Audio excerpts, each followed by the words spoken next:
will be remembered here again tonight.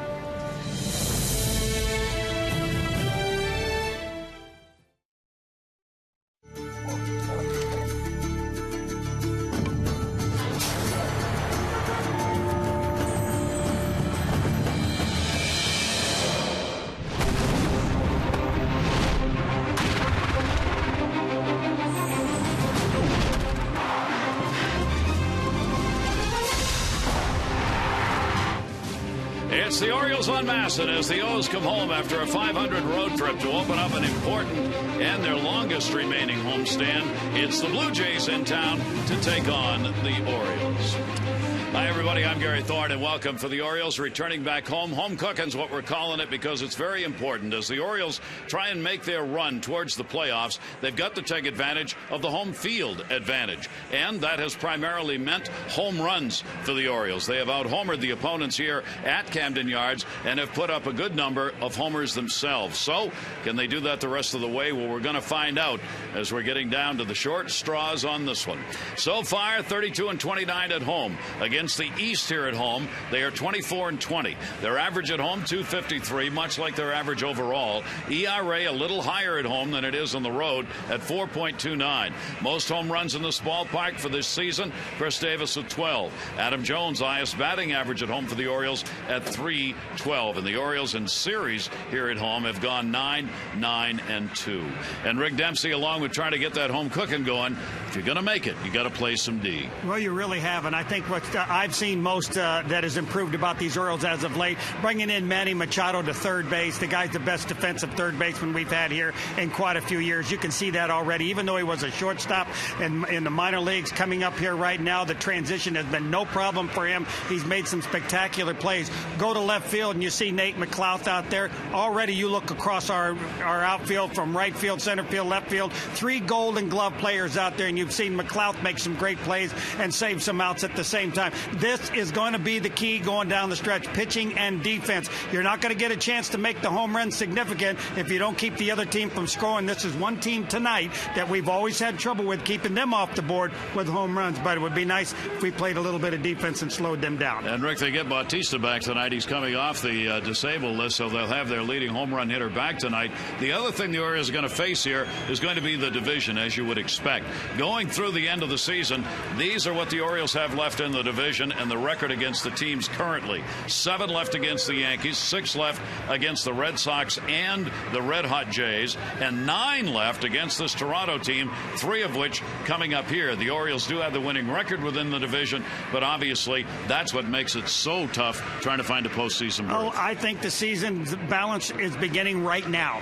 The teams that we're going to play now, the New York Yankees, the Chicago White Sox, the Toronto Blue Jays, all of these teams that we're playing now for the next 2 weeks is the entire season for us. You go down to those last week and a half of the season, we're playing Boston. We've played very well against that ball club, and I think that with their pitching problems, we're going to continue to play well against them. Seattle, we'll get some teams like that coming in. It's really the easiest part of our schedule. Nothing is really overall easy, but at least the easiest for the end of the year. And tonight we remember, as we keep it here in our press box, number 46 for Flanny. It was a year ago, and as the players come on the field, let's listen in. Member of the family. Mike Flanagan spent nearly 30 years with the Orioles as a Hall of Fame player, coach, executive, and MASN broadcaster. His passing continues to leave a tremendous void in the organization, but his legacy remains a part of the Orioles for all time. To honor the memory of number 46, Mike Flanagan, we ask that you please join us in a moment of silence.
Orioles baseball on Masson is brought to you by Southwest Airlines. Find our fares online only at southwest.com. And by Jeep. Jeep and the unique brand of freedom you'll find only in the full line of Jeep vehicles. Visit Jeep.com to learn more. Gorgeous night for a baseball game here at Camden Yards. Let's take a look at our Train game time temperature. 87 degrees, humidity at 42%, some overcast skies, but a nice night for the game. Visit Train.com for an independent Train comfort specialist dealer near you. It's hard to stop a Train. Let's take a look at the starting lineup for Toronto. It will be changed a bit tonight. It's brought to you by Dodge. Davis, Rasmus, Bautista, Encarnacion, Johnson, Sierra, McCoy, Mathis, and Echeverria batting in the 9 spot. See your authorized Dodge dealer and experience a world of performance, design, and fuel efficiency. Schedule a test drive or go to Dodge.com and check out their powerful lineup.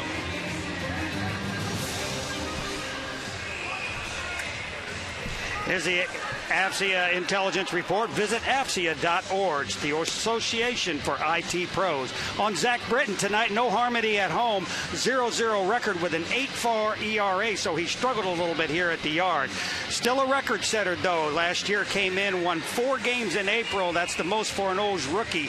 Stop the chop. Tonight, I kind of hope that there's no choppers out in front of home plate because he might be the worst defensive pitcher I've seen field the ball since Rudy May was part of the Orioles starting rotation. Pretty good chance he's going to get some ground balls somewhere if he's on, because he gets 72% of the outs that he records on balls put in play off ground balls. I know it, and I hate to say it because I love the way this guy pitches when he is on, but boy, when those little choppers come to home plate, he's either too slow reacting, or he'll drop the ball, or he'll fumble it, and then he'll throw it down the right field line. Let's just hope that he can get the ground balls to go to the rest of the other infielders. Let him hit it and get out of the way.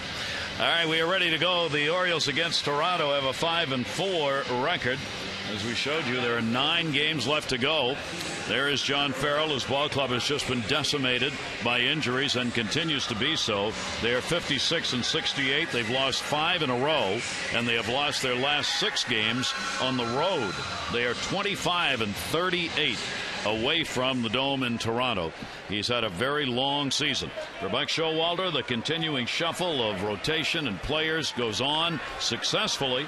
The Orioles 67-57 starting this ball game tonight, and one of 7 teams looking for 5 playoff spots in the American League. Realistically, 7 ball clubs have a shot.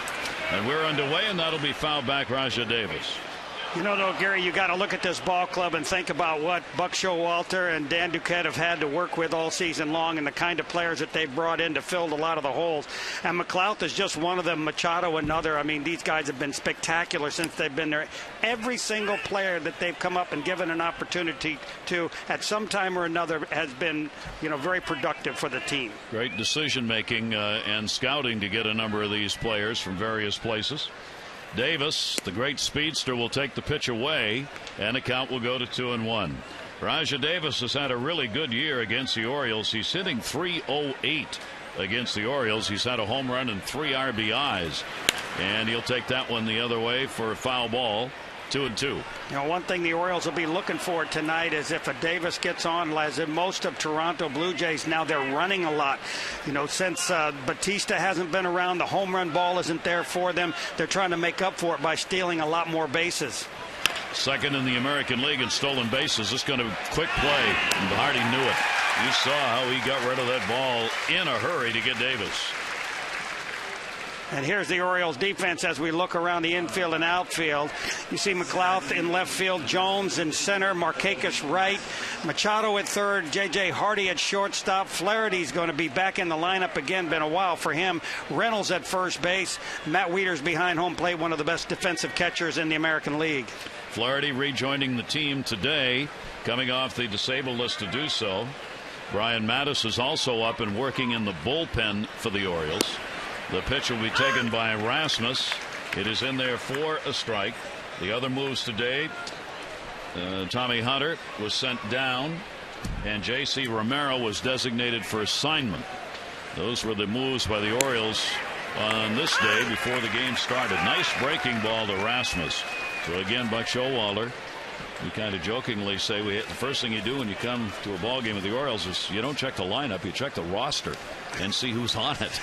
You are absolutely right. It's almost been funny, you know, the amount of changes the Orioles have had to make. You would expect that they would definitely be pushing Toronto for last place, considering. But boy, Buck Showalter's done a great job of keeping these guys on their toes and putting them in games when they should be there and on the bench when they shouldn't. And a called strike by the home plate umpire Dale Scott. Said he went around. Rasmus retired. You take a look at this swing right here. I mean, you know that Zach Britton has got to change speeds and pitches with this guy right here. He's been one of the big home run hitters that has kept their boat afloat, at least as much as it has been since Bautista's been down. And here is Bautista added to the roster today. He had a left wrist problem that put him on the DL. Hasn't played since the 16th, so they get him back in the lineup, and they really need him. He had a 2 for 4 with 2 home runs in Double-A ball on Wednesday as he was rehabbing, including a grand slam home run in that game. He got 5 RBIs, 2 for 4, 2 homers in the ball game. So Bautista is back, hitting in the 3rd spot. He is still 9th in home runs in the American League despite all the time missed. And the pitch will be taken inside. 2 ball, 1 strike count. It's what scares me about this ball club, the Toronto Blue Jays, is once they get their big hitter back again, if they're going to do the same thing that Tampa Bay did with Longoria was out for a long time, they never scored any runs. All of a sudden he comes back and the whole team's on fire, and Tampa Bay's really making a move for the division title instead. Absolutely. So we don't want that to happen here. Well, Bautista certainly is going to give them that kind of a lift. Whether it will be enough or not to make a real difference is hard to tell because so many other players are missing. And a chopper at the plate that will go foul. Bautista's not been able to do anything against the Orioles in the games played this year. He's hitting just 161 with no home runs and no RBIs against the Orioles. He has faced Britton a couple of times in his career and gone 1 for 2. 2 ball, 2 strike count. Britton's delivery, an off-speed pitch got him. There's a great start for the Oriole left-hander.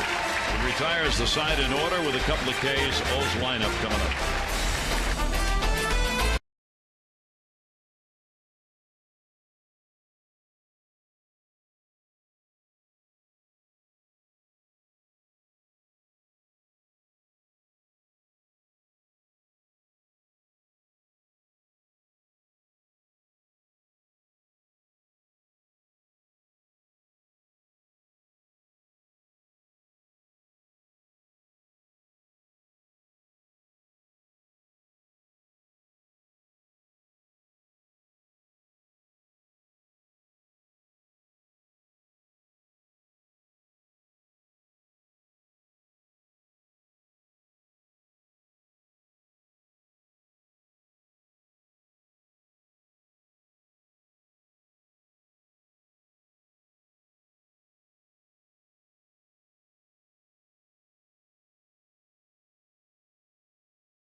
Brought to you by Southwest Airlines. Markakis, Hardigan, McLouth, Jones, Wiederson, Davis, Reynolds, Flaherty, and Manny Machado in the 9-hole. Adam Jones, 291, 24 homers, 63 RBIs, looking for that 25th and 100th homer of his career.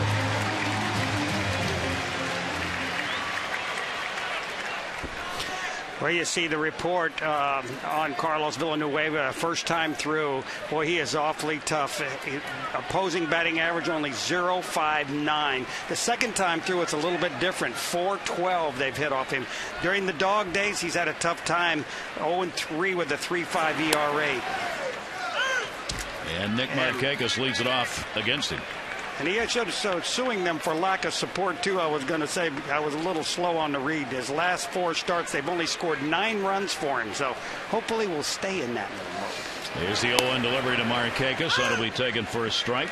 Nick comes in with a 7-game hit streak, continues to just tear it up, moving in on that 300 batting average for the season, along with the 13 home runs and 45 RBIs. He's gone 2 for 11 lifetime off the 28-year-old right-hander Villanueva. And that breaking ball is going to miss inside, and the count goes to 1-2 on Nick. Boy, since the great days of Brian Roberts as a leadoff hitter, when he got hot, he was a doubles machine. But Nick Markakis has even been better than that in this leadoff role, getting on base, great on base percentage, and making great contact. Best I've seen him swing since the second half of his rookie season, which was the best he was ever. Well, his numbers certainly prove that. The 39 games in the leadoff spot, he's hitting .341, 10 doubles, 2 triples, and 5 home runs, 19 RBIs. His OPS is 125 points higher leading off than it was batting in the number 3 spot this season. Here's the 1-2 delivery, and he takes the pitch inside, and he has been patient.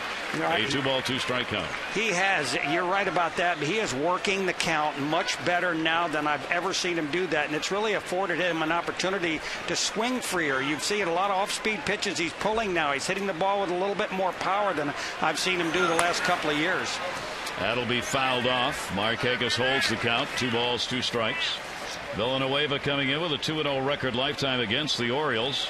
He's had 6 appearances, 3 starts against the O's prior to this one. The last one was last July. That was in Toronto against the Orioles in an 8-5 win. So they'll look for a heavy start from Villanueva here. Markakis almost fooled on that one, and he will punch it back into the screen to hold the count at 2 balls and 2 strikes. I think with this new confidence that he's got now in this leadoff role, it suits him so much more better than it has in the number 3 role, because he's working the count, using the whole field, and he's a much more dangerous hitter when not expected to drive runs in out of the slot that he's in than he was before. 2-2 delivery is put up in the air, shallow right field. Bautista's under it, and he's got it. You know, let's look at the defense for the Blue Jays tonight. Hachavari area is going to be at the shortstop. McCoy's at third base. Johnson's at second. Encarnacion has moved over to first base. Bautista back in right field. Rasmus and Davis round out the outfield, and Mathis is back behind home plate. And here's J.J. Hardy. Hardy's got a 3-game hit streak coming into this one, as Hardy's going to try and pump that average up here as we head towards the final month of the season, and that obviously will be very important for the Orioles. Hitting .240 in August with a couple of home runs this month. Drills that one to center field, and he can't get it. Rasmus never got a good read on that ball, because he can fly out there, but he did not get a good jump at a double for Hardy. Rick, that's that old ball coming right at you. I know it. He looked like he could not get a good read off of this ball as soon as it was hit, because it was right at him. He kind of hesitated for a second. Now he realizes he can't catch up with it. Just over the top of the glove, and as usual, it hits on that tartan turf, or that rubber out there, bounces into the center field area right there, and probably cost the Orioles a triple on that play. So the Orioles get a runner in scoring position, in the first 4-game hit streak will stand in. 3 for 14 with a home run lifetime on Villanueva, and he will take the pitch on the outside corner for a strike. McLouth has clearly made the difference in the outfield defensively, as Rick was talking about, and has really added to this lineup, and that's why he's playing every day. He's one of the Orioles, as Buck likes to say, you show me what you got.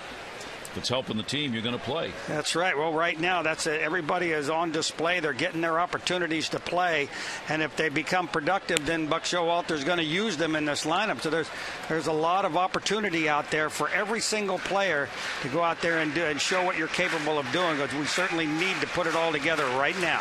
McLouth 254 with runners in scoring position overall, but much better with the Orioles. Hardy, good lead at second base. McLouth will take the pitch, and that's going to miss. Villanueva's walked 36, struck out 90. Not a bad ratio. He's given up only 70 hits in 87 innings. That's not bad either. And a 3.10 ERA. Now, this is only his 10th start.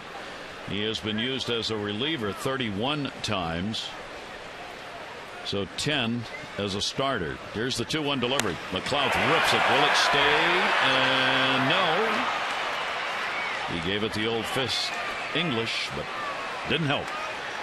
Well, Toronto made the good call by bringing this guy out of the bullpen because, he won 4 of his first 5 starts and was no decision on the other one.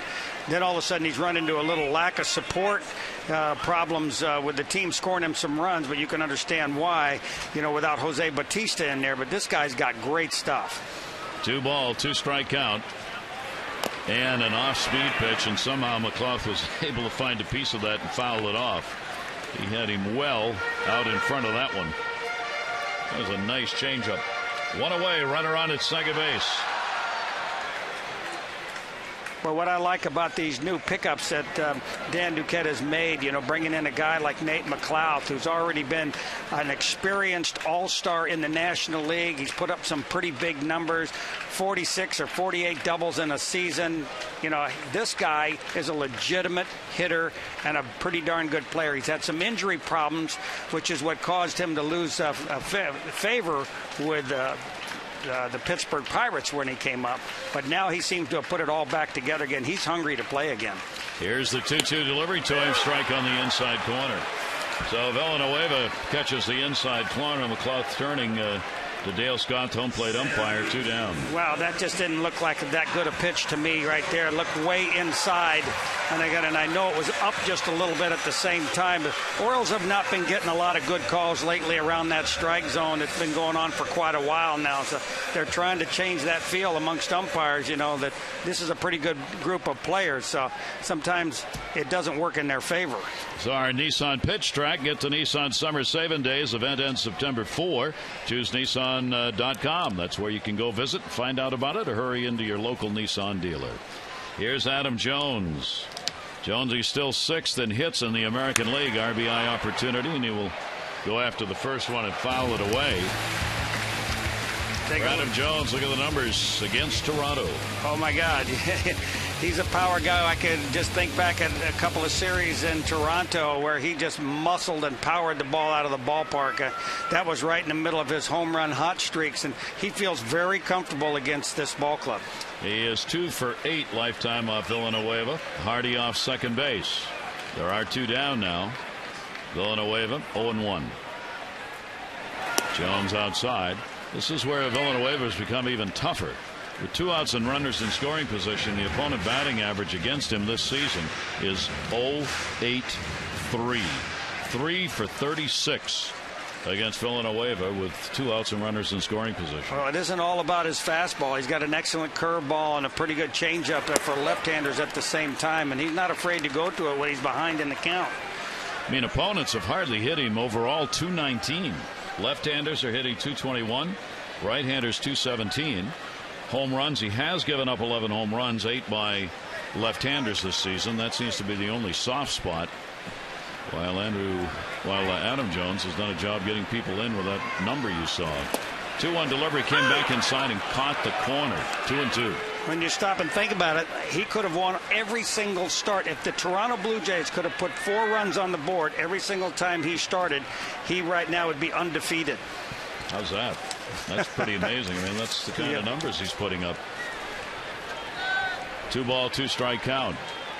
Hardy's getting an enormous lead at second base. They aren't even thinking about him, which, even though there are 2 down, it means he gets an even added jump. And now Mathis is going to go out as they want to decide what they want to throw here. 2-2 away. Well, they just don't want to make any mistakes right here with Adam Jones because they know what he's capable of doing. And he's just been a one-man wrecking crew against the Toronto Blue Jays all season long. So he's got first base open, so I can guarantee you he is not going to get a good fastball to hit. Pitch with 2 strikes. Slider 50% of the time. Here's the 2-2 delivery on the way. And he came back inside again, and the count goes 3-2. Now that's a pitch that I don't understand why right-handers will do that, but that was a straight changeup right there. There was no break to that ball whatsoever. He just tried to take a little bit off, try to get him to pull it foul. So he's still, with first base open, is not going to get a fastball to hit here unless it's up and out of the zone. Adam looking for his first home run in the last 96 at bats, longest drought of this season. There goes the bat, the ball, both in different directions. That bat shattered and ended up in the seats. Everybody's okay. Fan holding up the bat to signify that. And Jones will get a new piece of lumber here and hold the count at 3 balls and 2 strikes, and they'll talk about it again. There's kind of a little bit of a backup slider right there. You know, a pretty good pitch if you're, you know, when you're not trying to throw it because it'll fool a hitter. That's the only pitch that from right-hander to right-hander, a right-hander never looks for is the breaking ball on the inside corner. We used to use it as an out pitch when you needed a strikeout pitch. Get the hitter to flinch and sit back and warn the umpire ahead of time you're going to try to hit the inside corner with it. It works sometimes. See what he does here. 3 ball, 2 strike count again with 2 down. Hardy the big lead at second base. Jones down to third, and that will be fouled off. Talked about Adam and the homerless streak.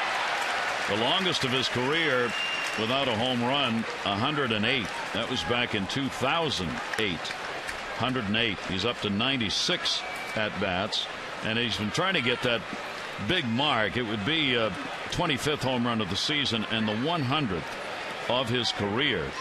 He's a homer shy of his career high mark, so all that just been kind of sitting there. I don't think he's thought a lot about it, but he'd like to drive one right here.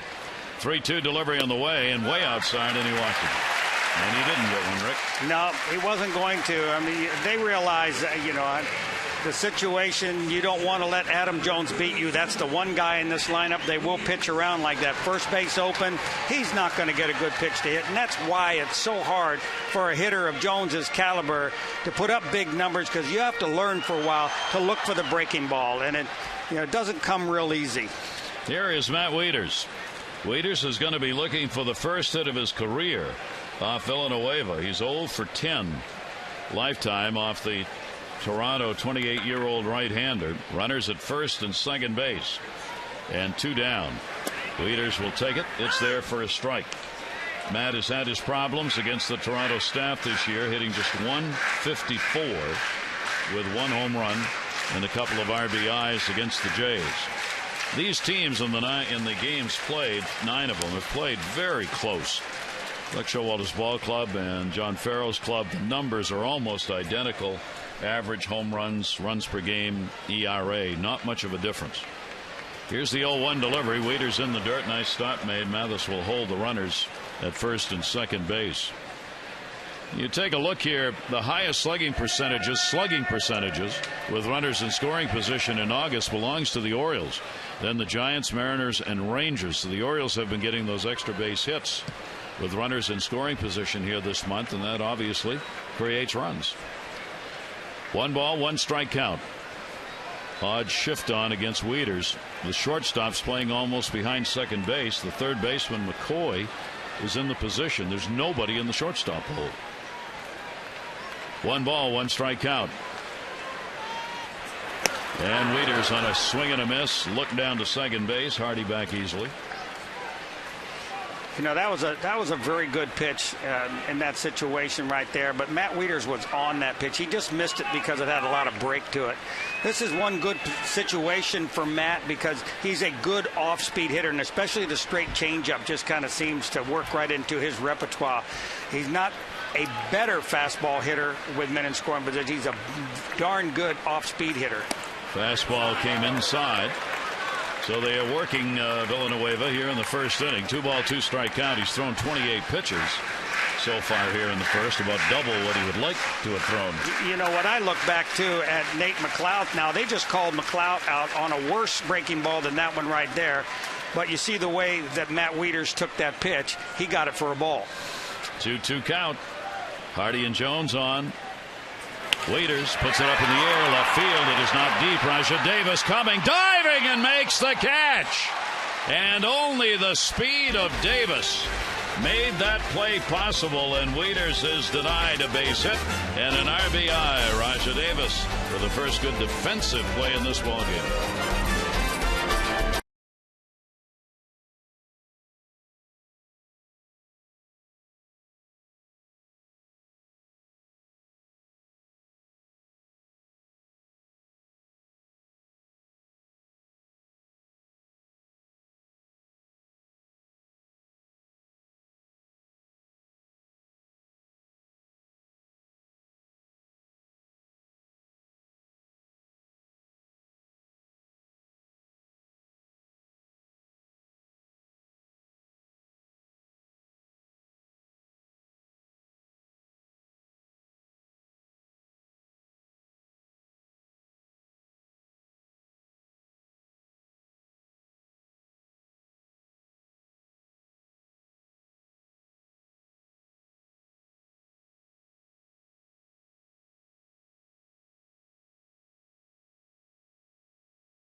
Get your second room of flooring free. 877-241-LUNA.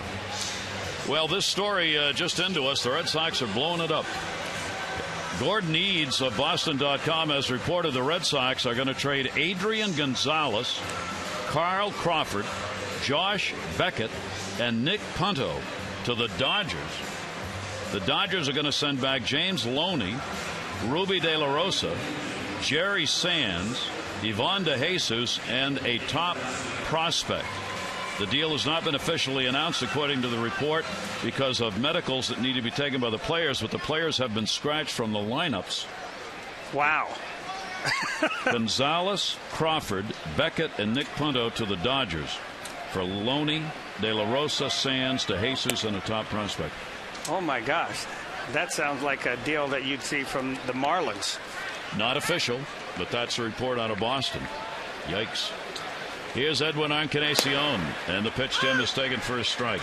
Well, the first thing I'm thinking about now is how many games we got left with Boston, and what's it going to be like having to face that lineup without all those big hitters in it. And with a team that more mentally, at least, is going to be down. I mean, wow. They're down now. Yeah. What's it going to be like after this deal? Well, it's clear the house is being cleaned. Well, I'm thinking about how bad they all felt when they lost Youkilis. Yeah. Well, we'll see. 2 ball, 1 strike count. Encarnacion having an MVP season if his ball club was winning. It's just outstanding. He's 3rd in home runs, 5th in RBIs. Tremendous year for him at the plate, hitting .290. He's got 22 doubles, 86 runs batted in. Just a very big year. That ball drilled to the gap in left center field, and he's not going to stop in his first at bat here. That will come off the wall. McLouth has got it. Encarnacion's got a 4-game hit streak now as he heads into second base, and it is a leadoff double. Our Maryland Lottery Strike It Rich contestant of the game, Robert Carson from Pasadena. Robert, you've already won $500 for being selected, and you get $100 more for every strikeout recorded by an Orioles pitcher from the Maryland Lottery. See how you can turn non-winning Strike It Rich scratch-offs into cash. Enter to win great O's prizes. MDLottery.com/strikeItRich. Encarnacion on at second base. Kelly Johnson, who isn't hitting a lick, stands in. So will he bunt here to try and move him over? The Orioles aren't playing it that way, and the pitch will be taken outside for a ball.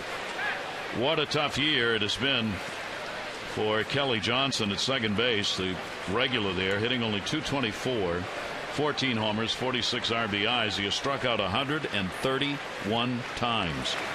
The 1-0 pitch, 2-0. You know, even considering the fact of the strikeouts 131 times, 14 home runs for a second baseman, 46 RBIs is still a pretty good season for a lot of guys. Yep. He's hitting 159 in August, but he has still continued a little bit of the long ball with 3 of them, and he's going to get a base hit right there. Encarnacion is going to be waved home. Up with it, McLouth. Nope, bobbled it. Now he's got to get it into second to hold him, and Toronto's got the lead. Johnson, an RBI single, and the Jays have a 1-0 lead.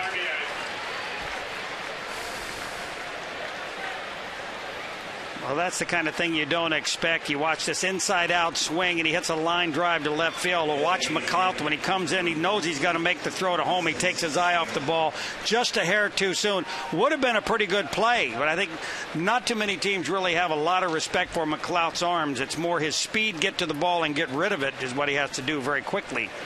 So 47 RBIs for Johnson. Encarnacion crosses the plate.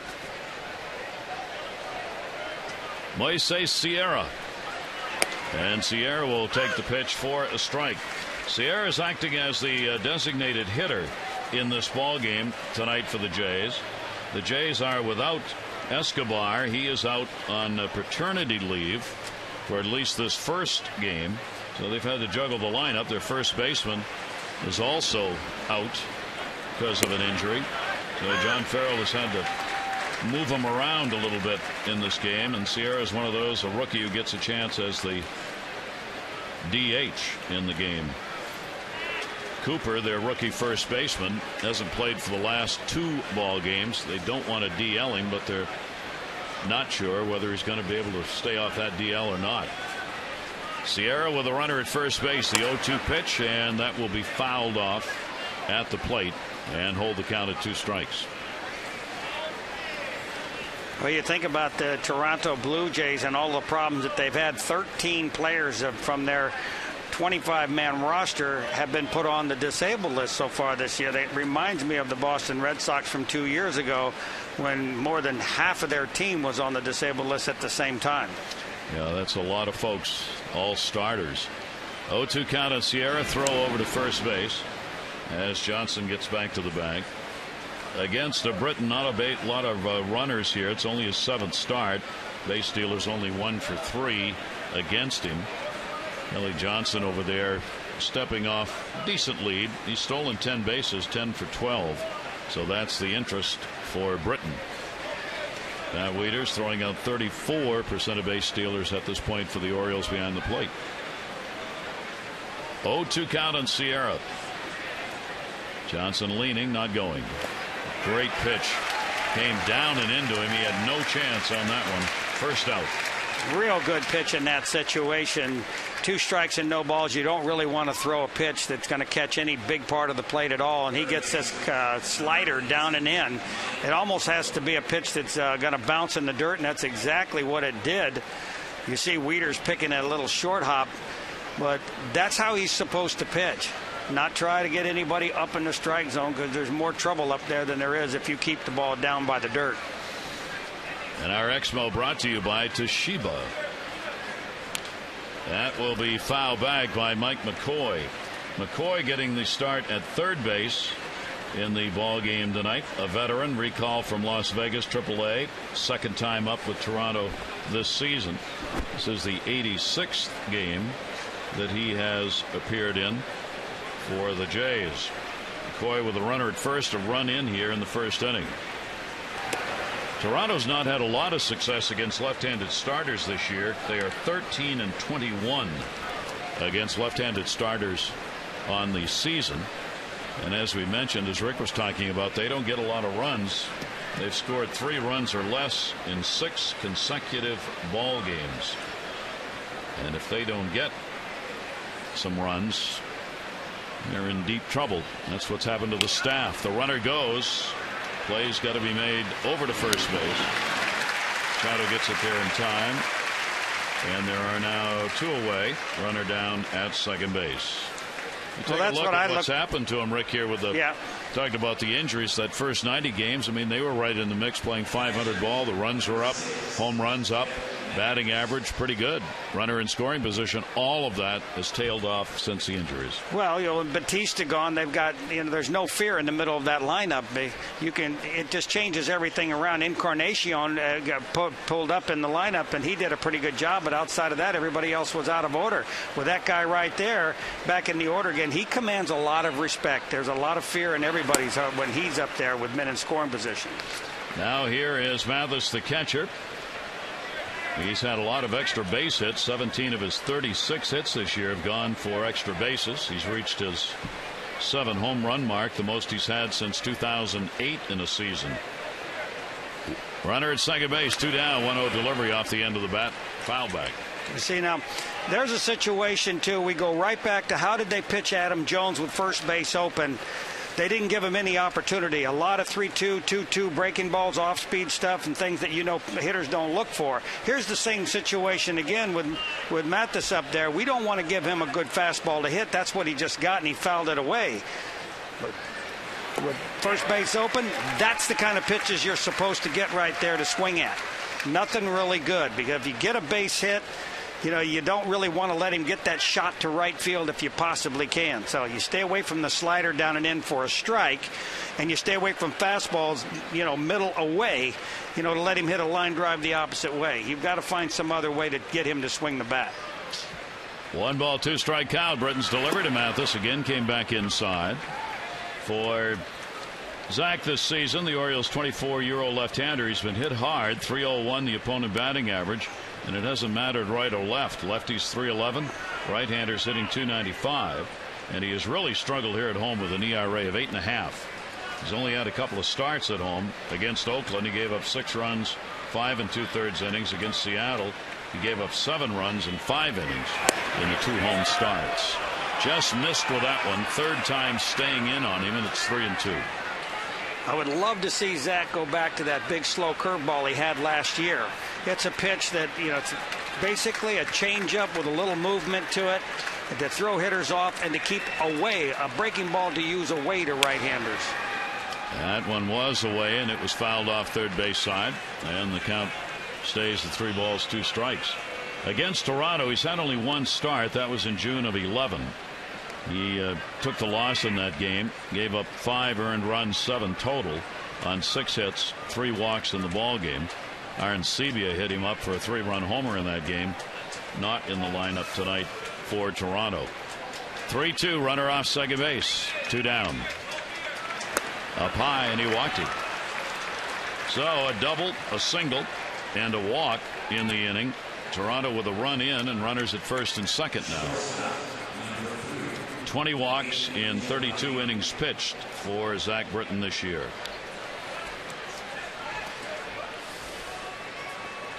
Number 9 hitter playing at the shortstop position.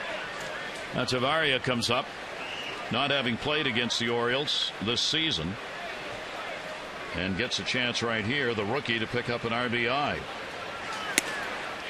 And the pitch is going to miss, and Zach Britton out of the strike zone again, 1-0. His last outing, he had a pretty good outing. Didn't give up any runs. A tough first inning. Second inning, he pitched out of some trouble, then started getting some ground balls on off-speed pitches. And I just don't want to see him change his game plan tonight and go someplace else other than what he was successful at his last outing.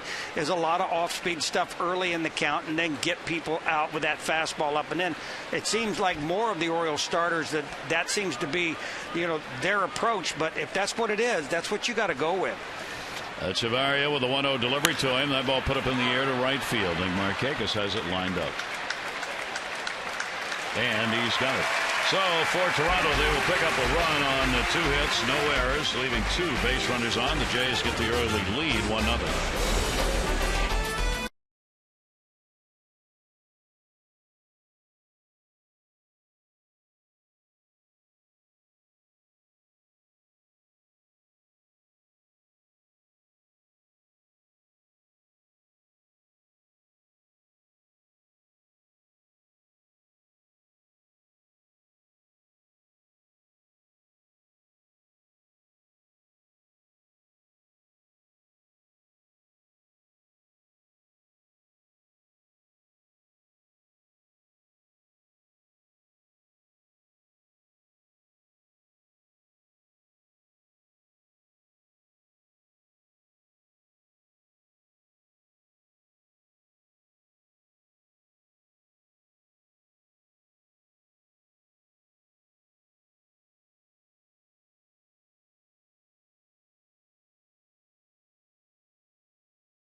By 5-Hour Energy. 5-Hour Energy fixes tired fast. Beautiful night here at Camden Yards. Very little breeze blowing, some overcast around, but a great night for baseball as the Orioles come home for the longest remaining homestand of the year. Be a 3-game set against Toronto. Steve Johnson's going to get another start tomorrow night against Brandon Morrow. Chris Tillman will be on the mound against Henderson Alvarez. Then the White Sox are going to be in, the division-leading White Sox, for a 4-game set. In the air, right field, way back, how far? And goodbye, home run. First pitch saved by Chris Davis, and he drills it and ties the game. Wow, wow, wow. This guy just has power that I have never seen in this game before, and I've seen some pretty big hitters. All he has to do is make contact with his hands inside the ball, and it goes out of every park imaginable.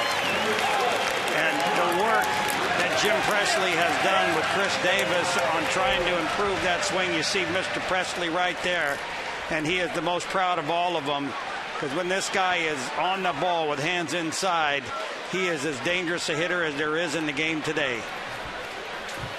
And the home run ties the ball game up, number 21 for Chris Davis. And look at this one. Well, you get a chance to see four-seam fastball middle in, and he is all over it. It's coming to the middle of the plate, and it very powerful uppercut swing all the way. And boy, when he gets a hold of it, the building is in trouble over there. His third home run of the month, and for Davis, his first against Villanueva. Mark Reynolds up, hitting at .220. Davis with 21 home runs. That ties his career high. Reynolds going for downtown two right there. And a 1-ball, 2-strike count. Well, we said Villanueva's one hole. The home runs hit by left-handers. That's 9 home runs that have been hit by left-handers against him in less than 90 innings. Here's the 1-2 delivery. And the pitch will miss outside. Reynolds gets the count evened up. 2-2. When you make a pitch like he just threw to Chris Davis, you know, middle of the inside half to the left-hander going to the middle of the plate, that pitch is supposed to get hit out of the ballpark, left-hander or right-hander. And that'll be foul back. Reynolds has had a home run off Villanueva lifetime. He's 3 for 9, and one of the 3 hits a homer. Coming into this ball game, the Orioles in home runs ranked 5th. They now have 152. The Jays are ranked 3rd. They've got 163 home runs. As we said, the offensive numbers about the same on the year for both teams. Through the wickets to the brick and right back to Reynolds. And a 3-ball, 2-strike count. Well, one thing that just doesn't make sense to me about Mark Reynolds is how good an eye he really has and how many walks he gets. But then again, when he's swinging the bat, that one thing that he tries to do, even with 2 strikes, he overswings most of the time. But if he's in control, he again, too, is another guy that is very dangerous. That one he pops up, shortstop. And Zavaria goes back into shallow left field, and the rookie will make the catch, and there's one away. Make sure you're at the ballpark early tomorrow. Mike Mussina and Rich Dower are inducted into the Orioles Hall of Fame. There'll be a special pregame ceremony beginning at 6:30, and the Birds and the Jays have the ball game at 7:05. Back to Birds, an historic night at Camden Yards. 888-848-BIRD or Orioles.com. 6:30 for the ceremonies tomorrow night for Rich and Mike. So that will be a fun night. Flaherty, first at bat coming off the DL, just missed. Bautista, that ball was a mile high. Ryan Flaherty, first at bat, returning to the roster today. Well, really too bad he got on the disabled list, because he was swinging the bat the best ever when he was getting that opportunity. Last time we went through Cleveland, he had a couple of home runs back-to-back nights. Really started to swing the bat the best he swung all season long, and powering the ball too. A couple of home runs were big for the Orioles back in that series. Now Manny Machado, 2 down, nobody on. Machado hitting .261 with a big swing and a miss. I wasn't sure, but that ball did go out onto Utah Street. That was hit by Davis. Didn't take the big hop, so he didn't see it come up, but it was out there. So that's a Utah Street shot for Davis on his 21st home run. And the pitch is taken outside for a ball. 66 all-time homer to go out on Utah Street, the 28th by an Oriole. Rick Dempsey had 14 of those out on Utah Street. Here's the 1-1 delivery on the way. Machado with a big swing and a miss. I had a what? I didn't see you deny it. I thought you were just going to accept the fact and take it and run. 1-ball, 2-strike count. We may see this guy right here hit 14 of them up on Utah Street at some time or another. I watch him. I love the way he even takes a pitch. He'll be gone on that one, and Villanueva will pick up the strikeout, but the Orioles will pick up the run. Leading it off, Chris Davis, who's now 3 for 5 lifetime. Villanueva adds a home run to that total and ties this ball game up.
There you see the starts, wins, losses in the wins column on the left. That ERA very good, batting average way down, 6 home runs, good ratio. And then the other side's the exact opposite. ERA goes way up, average way up, home runs up. Good or bad, it's one or the other, not much in the middle. No, he came out of spring training with some shoulder problems from last season. I just don't think, he prepared himself properly. Should not have happened, no doubt about that. But, it changes a guy's mechanics and how he releases the ball. And he struggled a little bit with that. So far this season, we've seen that, boy. When he is on, he's on. When he is off, it's scary. Our SunTrust Inside the Numbers, exploring your financial options. SunTrust can help you find new ways to move forward. As Raja Davis, the leadoff batter, grounded out his first time up, 1 for 3 lifetime off the left-hander. Orioles come in 5 games behind the Yankees, the division leaders, who are struggling. Yankees have lost 3 in a row. Tampa Bay's absolutely torridly hot. They are 2.5 games behind the Yankees in the division. As we said, there are really 7 teams in the American League fighting for a playoff spot. The division leaders, New York, Chicago, and Texas, and there's a battle in both the East and the Central, as the White Sox have only a 1.5 game lead over Detroit. And then that wild card spot's really up for grabs in the American League. Grounded towards second base, over to get it, Flaherty, nice play, and Davis is retired. One away. Don't miss your last chance this season to experience 2110 Utah Street, presented by Southwest Airlines. Orioles Jays Sunday game, $135, one low price. You get tickets plus an exclusive 2110 Utah Street t-shirt celebrating Nick Markakis and Adam Jones. Space is limited. 888-848-BIRD to go to Orioles.com. Colby Rasmus, a strikeout victim, 1 down.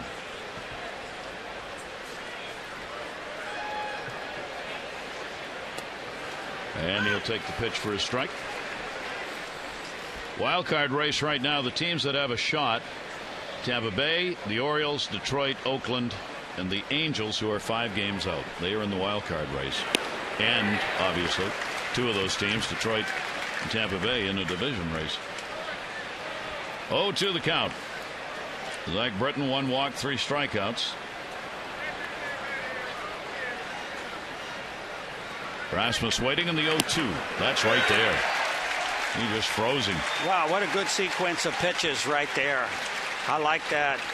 Watch this again, right down on the outside corner, a little bit out of the strike zone, but he gets the call because of where it went across home plate at the beginning. Nothing wrong with going after a hitter with nobody on base and 3 straight pitches if you can make the right pitch and stay out of the middle of the plate, and he did it right there. Here is Bautista. Jose Bautista will take the breaking ball in the inside corner. Bautista, lifetime in this ballpark, has only a 193 batting average at Camden Yards, but he does have 7 home runs. Here's the 0-1 delivery to him, and that's away. Well, we've done such a better job approaching him this year, especially. At first pitch fastball, it seemed like he was on that pitch 9 out of 10 times. And it went out of the ballpark 6 out of 10 times. As we said, he is still 9th in home runs at 27. Adam Dunn leads the league with 36. Behind him is Hamilton with 34. Towering fly ball to left field. McLouth. He'll wait on the rainmaker. And he's got it. In a real good inning. Zach Britton retires the side in order. Ball game, bottom of the 3rd, tied 1-1.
depends on how you look at it.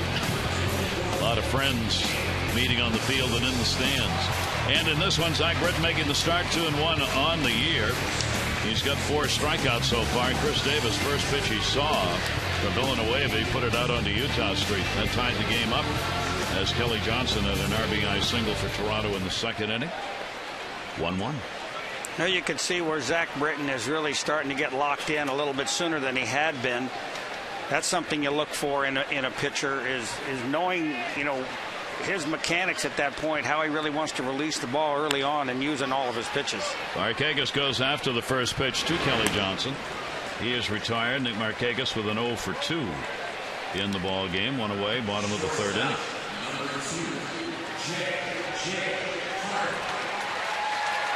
43, mixing them up.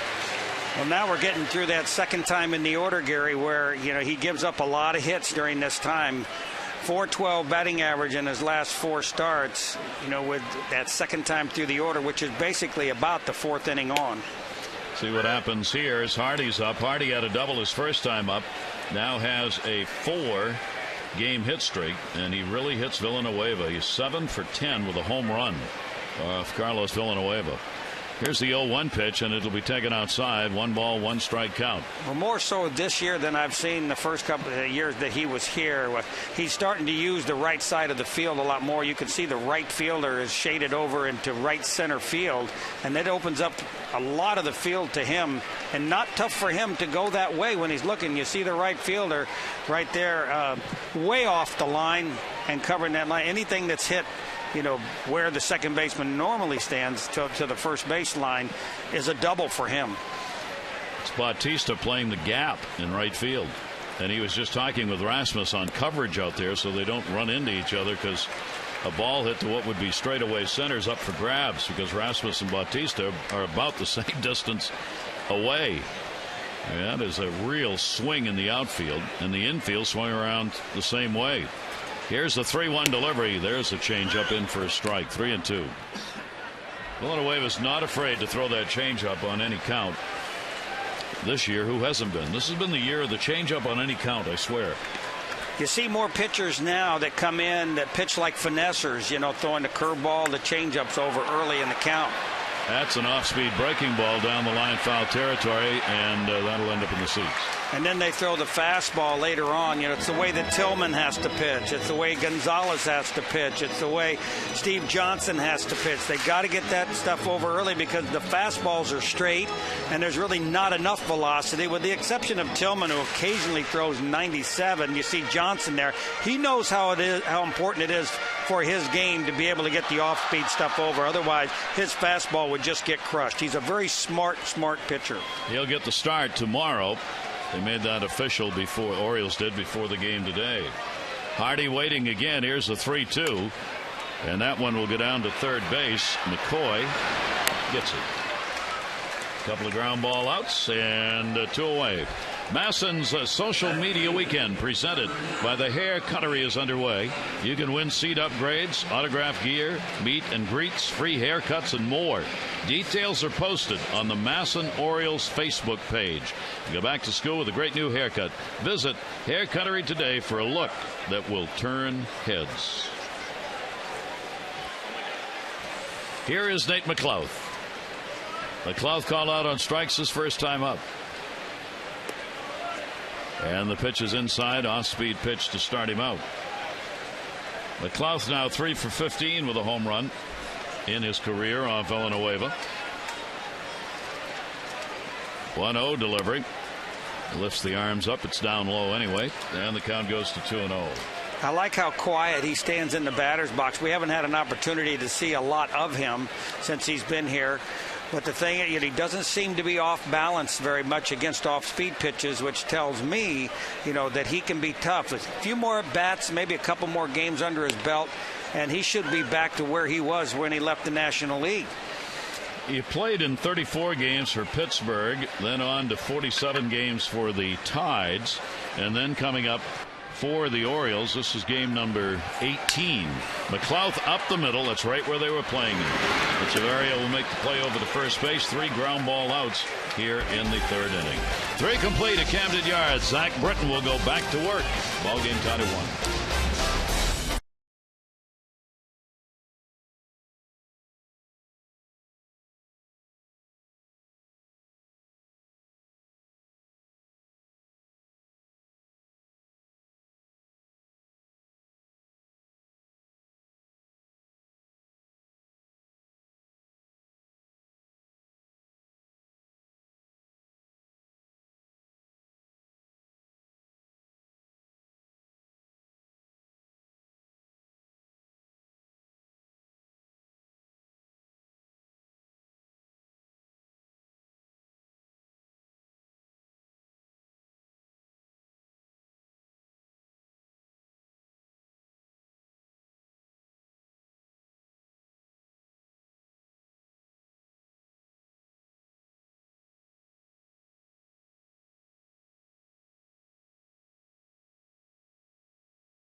Enjoy a cold one to look forward to Miller time later in tonight's game, brought to you by Miller. Gary Thorne, Rick Dempsey with you here at Camden Yards. The Orioles opening up the weekend 3-game stand against the Jays. Ball game tied at 1 apiece. Zach Britton with a walk and 4 strikeouts so far in the ball game, looking for his first win in this his 2nd start against the Jays. Here in the 4th inning, Encarnacion will lead it off. Johnson and Sierra to follow. Encarnacion starting at first base normally is the designated hitter for this team, and in that role he's 5th in batting average, 4th in home runs, and 5th in RBIs among DHs, and he's going to get down to first base. Yikes. Well, right off the bat he catches him right in the back of the foot with that breaking ball down and in. First hit batter by Britton this year. So hit by a pitch puts a runner on to lead off the 4th inning. 2 out of 4. Toronto's had the leadoff man on. That has been a problem for Zach. 61% of leadoff batters retired. You want that up to around 70. Kelly Johnson will take the off-speed pitch up high. Lowest batting average in the month of August in the American League. 159 belongs to Kelly Johnson. So what did he do his first time up? He got an RBI single. Yeah. We have to throw him a fastball middle in so he can inside out it. Here's the 1-0 delivery to him, and that's a strike at the knees. And 1-1 on Johnson. You know, sometimes you see, Zach will be afraid to throw his fastball early in the count. And he really shouldn't be. You can take a little bit off. You can throw the 2-seamer. You saw it when he went 2 balls and no strikes, to I think it was Mathis. And then he came back with 2 great pitches. Great stop, shortstop. Hardy, they get one. What a play by Hardy to change the complexion of an inning again. The force out at second base on the hard hit ball by Johnson. Boy, how good has J.J. Hardy been this season? As solid a shortstop as I've ever seen, and I've seen some great ones. This guy never misses the ball, doesn't make stupid errors, and he's always coming up with this spectacular play. And for a guy who you wouldn't call one of the speediest or the quickest shortstops around, he is always in the right spot at the right time. Leads American League shortstops in fielding percentage, and no surprise there. Runner at first base, 1 down. Big play. And a strike on the outside corner. Take a look at the fielding percentages. Shortstops in the American League. He's on top. Peralta, Ryan, Escobar, and Derek Jeter. The top 5 fielding shortstops in the American League. You know, without being flashy, too, at the same time, this guy is just as solid. He's got great hands out there, right over the top when he throws the ball, and a very strong, deceptive arm. Flaherty, is a tough play, running, gunning. He got him. Boy, the infield's getting a workout, and Sierra's retired, and Johnson stays at second base, 2 down. Well, now you can see how important this defense that we're talking about is. Watch this chopper, very tough play, all out, all or nothing play, and Flaherty just makes it look easy. So the shortstop second base combination, Hardy and Flaherty, called upon to play some D here, and they do. Flaherty's first game back off the DL. He went on August 2nd. Here's Mike McCoy. McCoy grounded out his first time up, runner at second base. Ball game is tied at 1. Each team only 2 hits in the game. McCoy hitting only 182 off lefties, but only 12 at bats against left-handers, playing at third base. And the breaking ball taken inside. 1-0 count. Well, he keeps throwing this pitch on the first pitch all the time, but he's not hitting the corner. You've got to get ahead, strike one if you're going to make it easy and get deep into the ball game. Runner off second, 1-0 delivery, and that one's going to go all the way to the backstop. That will move Johnson over to third base. That is a wild pitch, the second thrown this year by Britton. Not that I'm totally opposed to off-speed pitches. It's just that it's so much easier. Now here's the fastball, and does he have a feel for it? No, and it just comes off his fingertips and squirts high, and nobody can make the play here. So now you got a runner at third base. And a 2-0 count on Mike McCoy. McCoy is a 31-year-old veteran who's been up and down major minor league games. Only a 194 lifetime hitter in the majors. 2-0 delivery to him, and the fastball taken away. So the count goes to 3-0. Mathis, the catcher, waiting on deck. Potential go-ahead run at third base. 3-0 delivery, taking all the way. It's in there for a strike. 3-1 to McCoy. Britton with the fastball, his 60th pitch used in the ball game. Here's the 3-1 delivery. Another fastball chopped second. Flaherty. This is going to be a tough play. Long throw. Gets it there in time for the out. So for Zach Britton, 5 big steaks and a few adult beverages so far for Hardy and Flaherty. Runner left on at third.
David Ortiz back tonight. Had not played since July 16, and already tonight 2 for 2 and 2 RBIs for the Red Sox against Kansas City. New York Yankees struggling right now. They are 15-18, trying to put together a rotation, and it's not coming easy. The Rays just the other way around. They have won 14 of their last 17 ball games, largely based on great starting pitching and key hits. And it certainly helps to have Longoria back in the lineup again, too. Yep. Little look at our east winds in the notebook. Carlos Villanueva, walk and 2 strikeouts so far. Each team a run on 2 hits. Jays have left 3 on base. The Orioles have left 2. Orioles retired in order in the 3rd inning. Adam Jones will take the pitch outside for a ball. Adam coming in with the big numbers against Toronto this year, hitting .433, 5 home runs and 8 RBIs against the Jays. Drew a walk his first time up. 1-0 delivery to him. That'll be fouled off the end of the bat.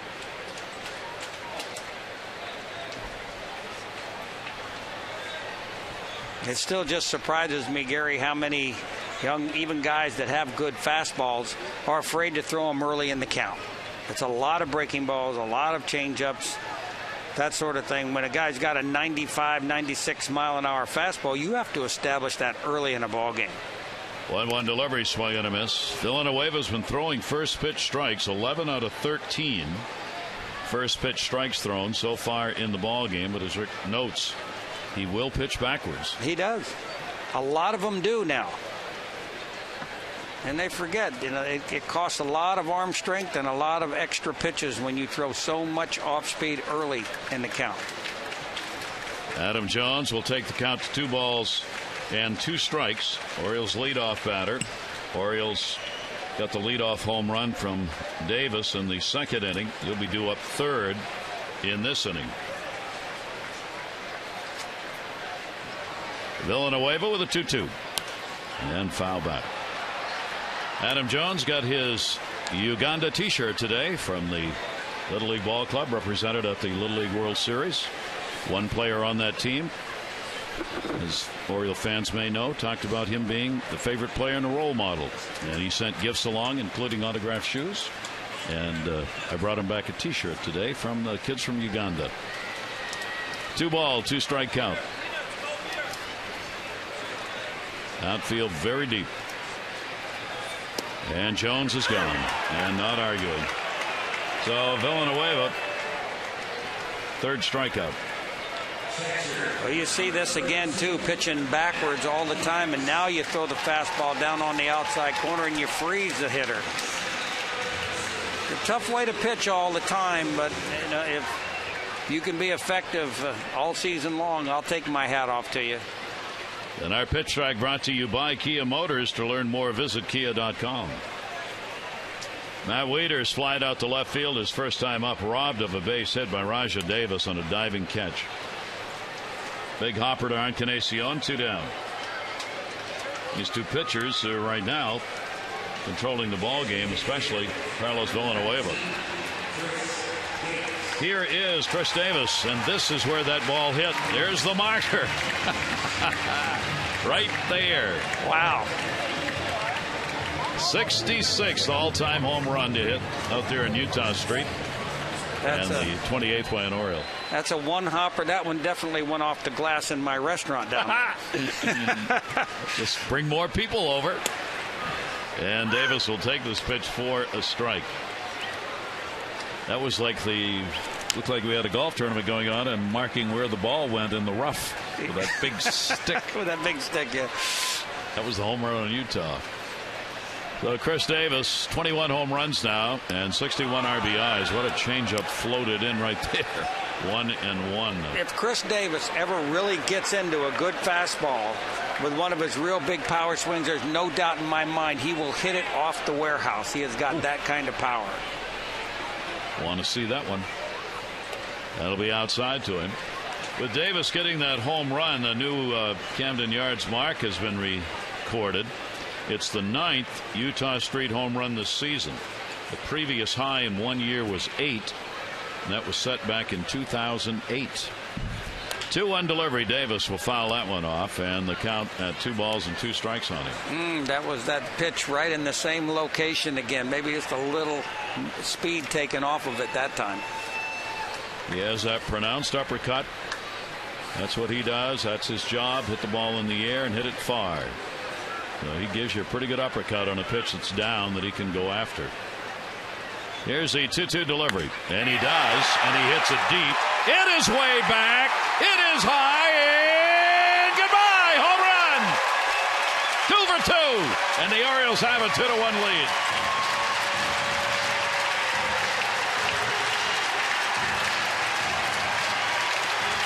That is a fun thing to watch about this guy's swing, is if he makes solid contact in any direction, it's going to go out of the ballpark. I didn't get a chance to see exactly where it hit, but it looked like it was another Utah street shot. That ball was almost as high as it was far. And he's 2 for 2 tonight with 2 home runs in the ball game, and the Orioles have a 2-1 lead. Take another look at this again. Hands right there underneath, but he still gets that little bit of an uppercut to it, and he lifts it out of the ballpark. Didn't make Utah Street, but it did come close. Davis puts the Orioles on top, and there it is again. The home runs by lefties off Villanueva.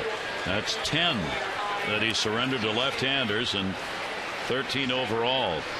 Mark Reynolds, and he will take the pitch for a strike on the outside corner. Reynolds popped up the short, his first time up. The Orioles this season now have 8 multi-homer ball games that have been recorded. That is going to be the first put up this season by Chris Davis, and a strike taken. But the thing that amazes me, Gary, is how many times we're seeing one player go up and hit multi-home runs per game. And we saw Josh Hamilton come in here and hit 4 home runs in one game, which is unheard of.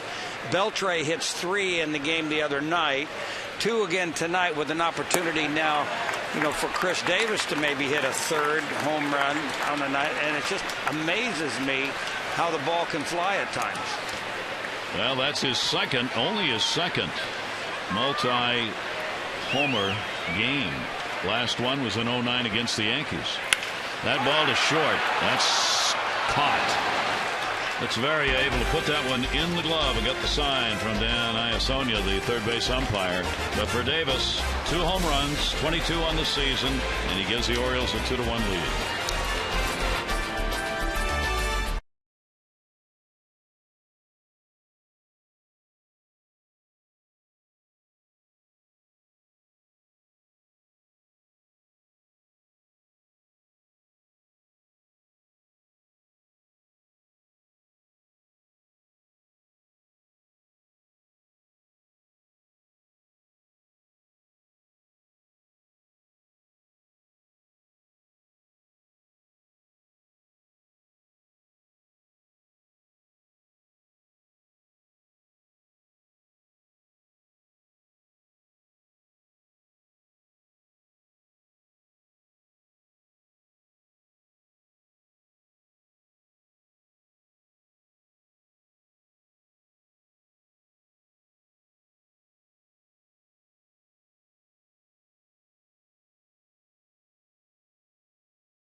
Ball on Masson, brought to you by AT&T, the nation's largest 4G network. AT&T, rethink possible.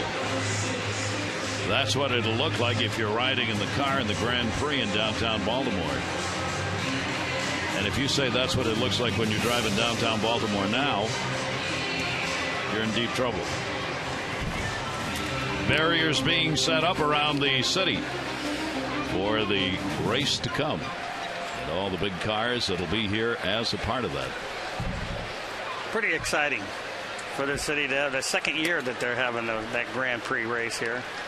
Big crowds last year came to watch and listen. Jeff Mathis drew a walk his first time up, the only one surrendered by Britton, who now has the lead. Strike on the outside corner. 8, 9, and 1 in the order. Britton now with the walk, 4 strikeouts. Jays have just the 1 run on 2 hits. The Orioles 2 runs on 3 hits. Off-speed pitch grounded to second base. Flaherty's there to get it. Well, what I liked about that, Gary, was the curveball on the outside corner. He took a little bit off of that pitch that time and really got the hitter off balance. That's the way he's got to pitch. That's the way it was when he first came up. He's had enough fastball, and he showed it to you early in the count. He used to get ahead of hitters with this 2-seamer, then get him out with the curveball. Now he's kind of changed a little bit. He's gone back the other way, which is okay, but you still have to throw first pitch strike. You got to show that fastball once in a while. Echeverria, the shortstop, batting 9th, flied out his first time up. Nadine Echeverria from Cuba, one of those ball players who defected, went to the Dominican, found an agent. Here he is, only 22 years old. And the pitch will be taken up high for a ball. Little discussion about how to hit home runs. Wayne Kirby on the left telling the hitting coach Jim Prezi how to do it. Here's the 1-0 delivery, and that's up high, and it goes to 2-0. That just shouldn't happen. 2 fastballs in a row. He's got to have command of that pitch, because you can't sit out there and throw curveball. I don't want to see him hurt his arm or get sore, but that's how it'll happen with too much off-speed stuff like that. Up high. Britton has got 7 ground ball outs. As we mentioned, he's 3rd in the league in percentage of outs recorded on the ground, 72%. 7 ground ball outs in this game, 2 fly ball outs, and 4 strikeouts. 3-0 delivery. He was taking all the way, and the high strike call right there, 3-1. Well, he got the benefit of that call. I think normally when you throw 3 high fastballs out of the strike zone, you're not going to get a 4th one that's a borderline pitch. Echeverria up with the 3-1. He'll go after that and foul it back. So Zach Britton gets it full after falling behind. Now 3-2. Right there on that pitch in particular, he just closed his right side a little bit more before he released the ball, and it jumps off his fingertips. And even though the hitter knows the fastball's coming, it jumped on him. 3-2 delivery. Got it done. 2 down. That's what you talk about, finding your release point. Watch, he closes that front side. You get a good look at Orioles on the tee, and it just jumps off his fingertips with some life to it. If you don't make a good turn, then everything is flat. And you let that elbow get out there too soon, and you get those up and away fastballs that really cost him a lot of pitches on that pitch count. You get around 100 by that 5th inning, and you're on your way out of the game. 2 down. Here's Roger Davis, the leadoff batter. He's grounded out twice. In this ball game now, 5 strikeouts for Zach Britton. His high this year is 6. He got that against Seattle 2 starts ago. 1-0 delivery. Davis will put this one up in the air. Second base. Angle. Flaherty had it, and the side's retired in order. That's the 3rd time in 5 innings. Britton has sent him down 1-2-3.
Continue to try and find a rotation to finish out this season, juggling that pitching staff, and it would be really great for the Orioles. If this left-hander on the mound tonight, Side Britton, can be one of those, huh? If he gets established, he's as good as as any of them that come to the big leagues. I mean, last year he got more wins than anybody, 11, so he knows how to win. He had 4 wins in April, which is still an Oriole record for a rookie.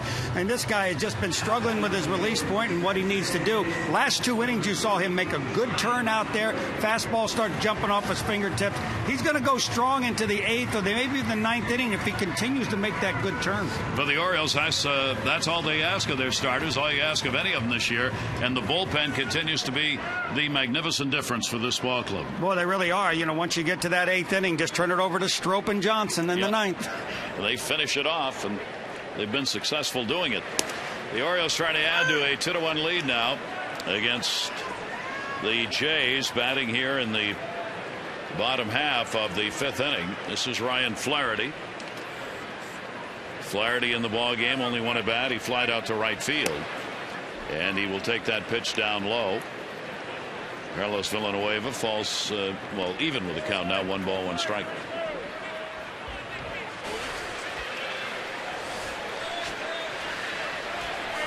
Oriole players watching. Ground ball to the hole. Encarnacion, pitcher covers. Villanueva there to get the out, and Flaherty is retired, 1 away. Time for our AT&T Mobility Trivia Fact. In games following a day off, which this one is, the Orioles have gone 8-4 overall. They are 5-2 in those games where they are playing here at home at Camden Yards. Looking for their 68th win of the season tonight. Machado coming up. He has struck out. 1 down, 5th inning. 2 home runs by Chris Davis are the runs in the ball game for the Orioles.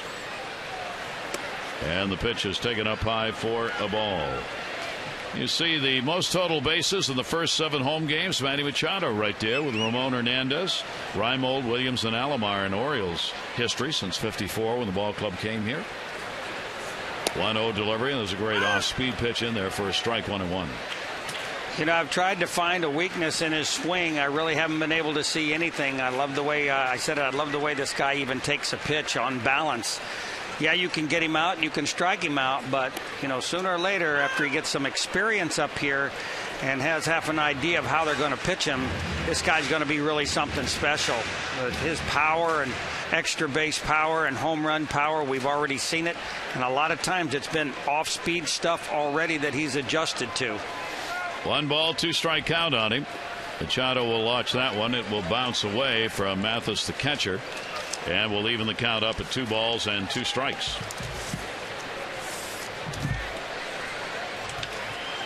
I think the way Buck Showalter is using him right in the bottom of the order, it doesn't put any pressure on him to go up there and hit home runs or drive-in runs. Just lets him get his feet wet and get comfortable. Way to have to use him. Got him. Bad off pitch. Speed. Bad pitch. What good thing about this kid, too, is he doesn't say a word about it right now. He realizes he's the rookie, and he's not going to contend. Watch this pitch way up, way in, out of the strike zone. There's just no way this pitch up that high should be called a strike. That is so far. Look where the catcher is reaching for this ball. So the strikeout will be the 4th recorded by Villanueva in the ball game, and there are 2 away. And the top of the order, and Markakis sees the very pitch that was the last one thrown to Manny Machado. Markakis, his 7-game hit streak still there. He is 0 for 2. He is flied out and grounded out. 1-0 delivery to him. Speeds that one up a little and puts it in. For Markakis now, he's had 56 hits since the second half of the season post All-Star game started, and that ties him with Ryan Zimmerman of the Nationals and Derek Jeter for the most hits since July 13. Markakis in the air to center field. Rasmus has this one lined up, and he's got it. So Villanueva continues to pitch effectively except when he gets to Chris Davis, and because of that, the Orioles have the lead. 2 home runs in the ball game for Davis, 2-1.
1-2. Steve Johnson is going to be the starter for the Orioles against Brandon Morrow.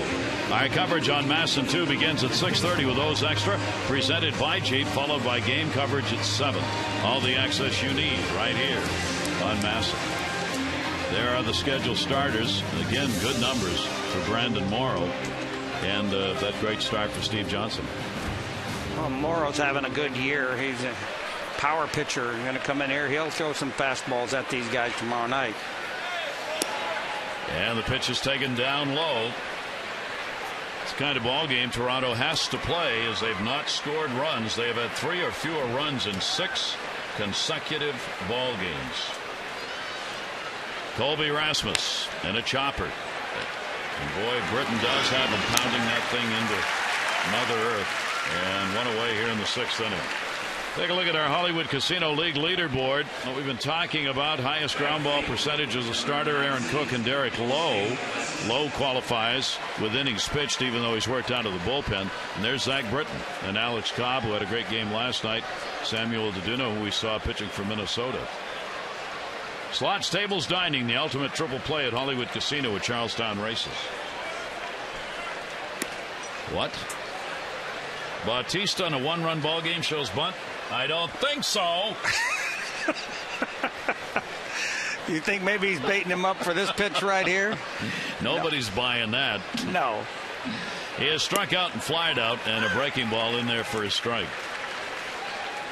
Returning to the roster tonight with the bad left wrist that put him out. 0 for 2.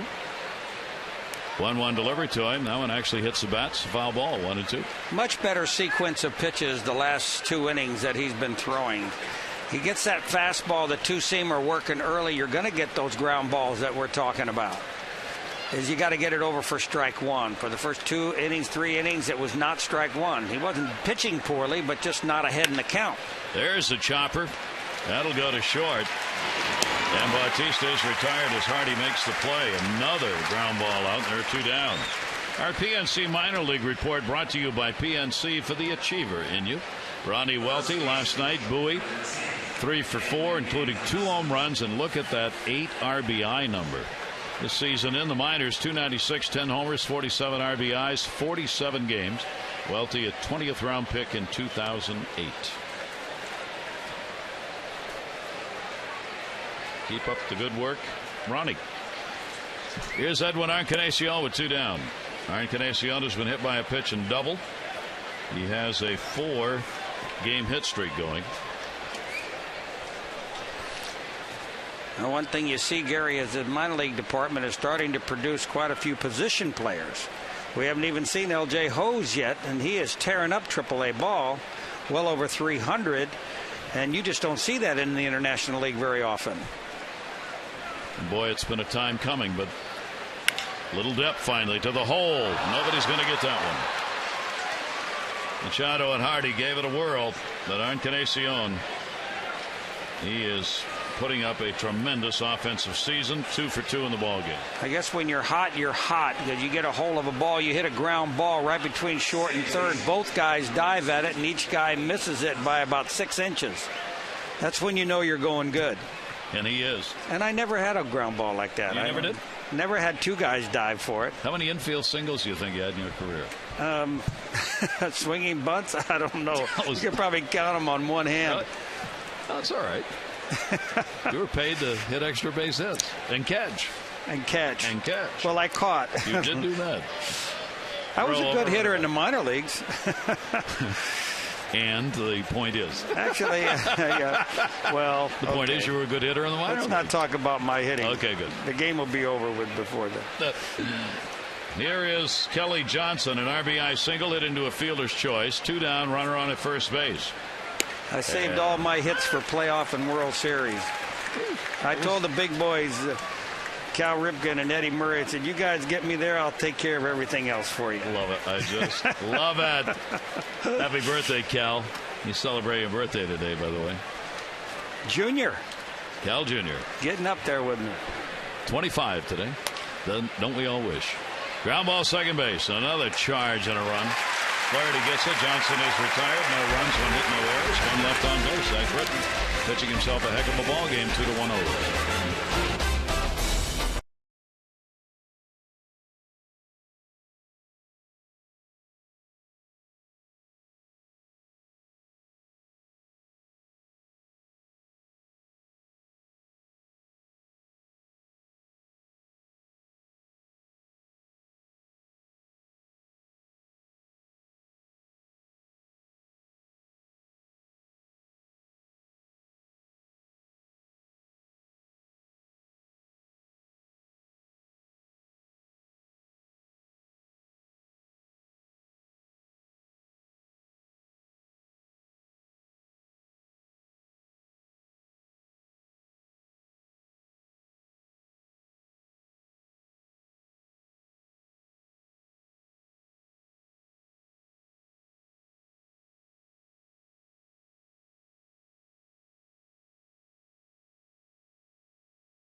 getting a hold of one to tie the ball game for the Orioles. His 21st home run of the season, way out on Utah Street. Watch J.J. Hardy getting down and dirty, backhands the second for the force out there. And Chris Davis again getting up and nasty, gets a hold of his 22nd home run of the season. That one is way gone also. So the Orioles continue to use the homer. 47% of the runs have come via the home run, second only to the Yankees in the percentage of runs that come off homers. 2-1 ball game. J.J. Hardy, a double. He has grounded out. Hardy, a 4-game hit streak. Villanueva's walked 1, struck out 4. Britton's walked 1, struck out 5. Lefty-righty battle here in the opener of this 3-game set.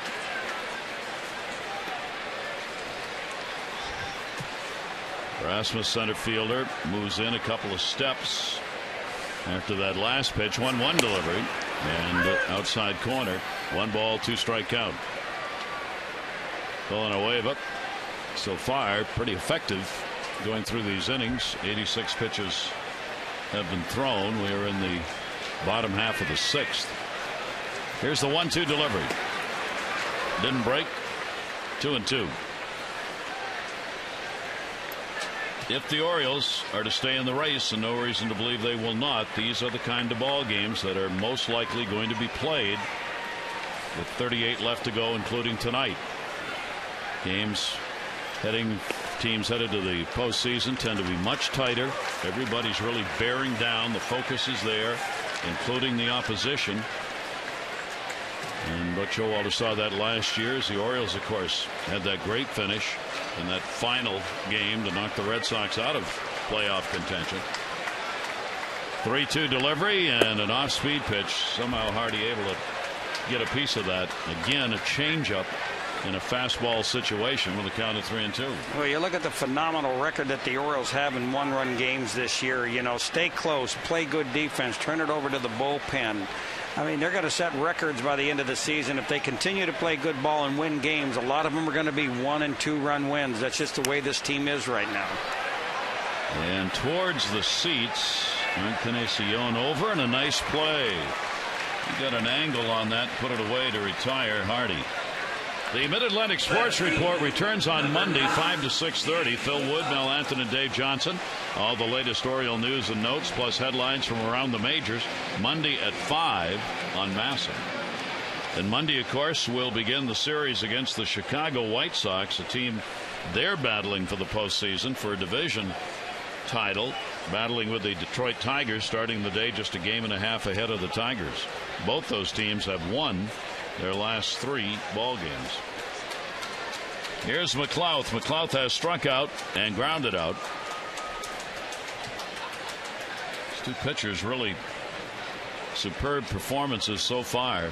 The hitters not had much to do. Even the outs have not been hit hard, and that just missed. Dale Scott was ready to raise the right arm and held her down. And the count goes to 1-1. Well, you're kind of hoping that McLouth can get on base because he's one guy that's ready to steal some bases, and that isn't something that we've seen a lot of out of the Orioles this season at all. Not much running game to speak of. And that pitch is taken down low.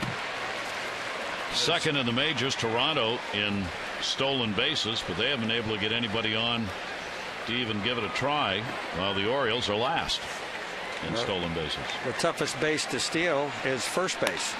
If you can't steal that one, you're in trouble. He got it. So a base hit, 5-game hit streak for Nate McLouth. A 1-out single here in the 6th inning. Our Rose Extra postgame tune-in brought to you by PNC Bank. For the achiever in you, Jim and Dave will be standing by to take a look at how this ball game ends.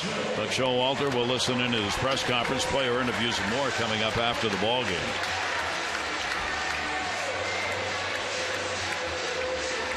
Be another sleepless night for Dave Johnson. His son will probably get more sleep than he will. No doubt. His son making the start tomorrow.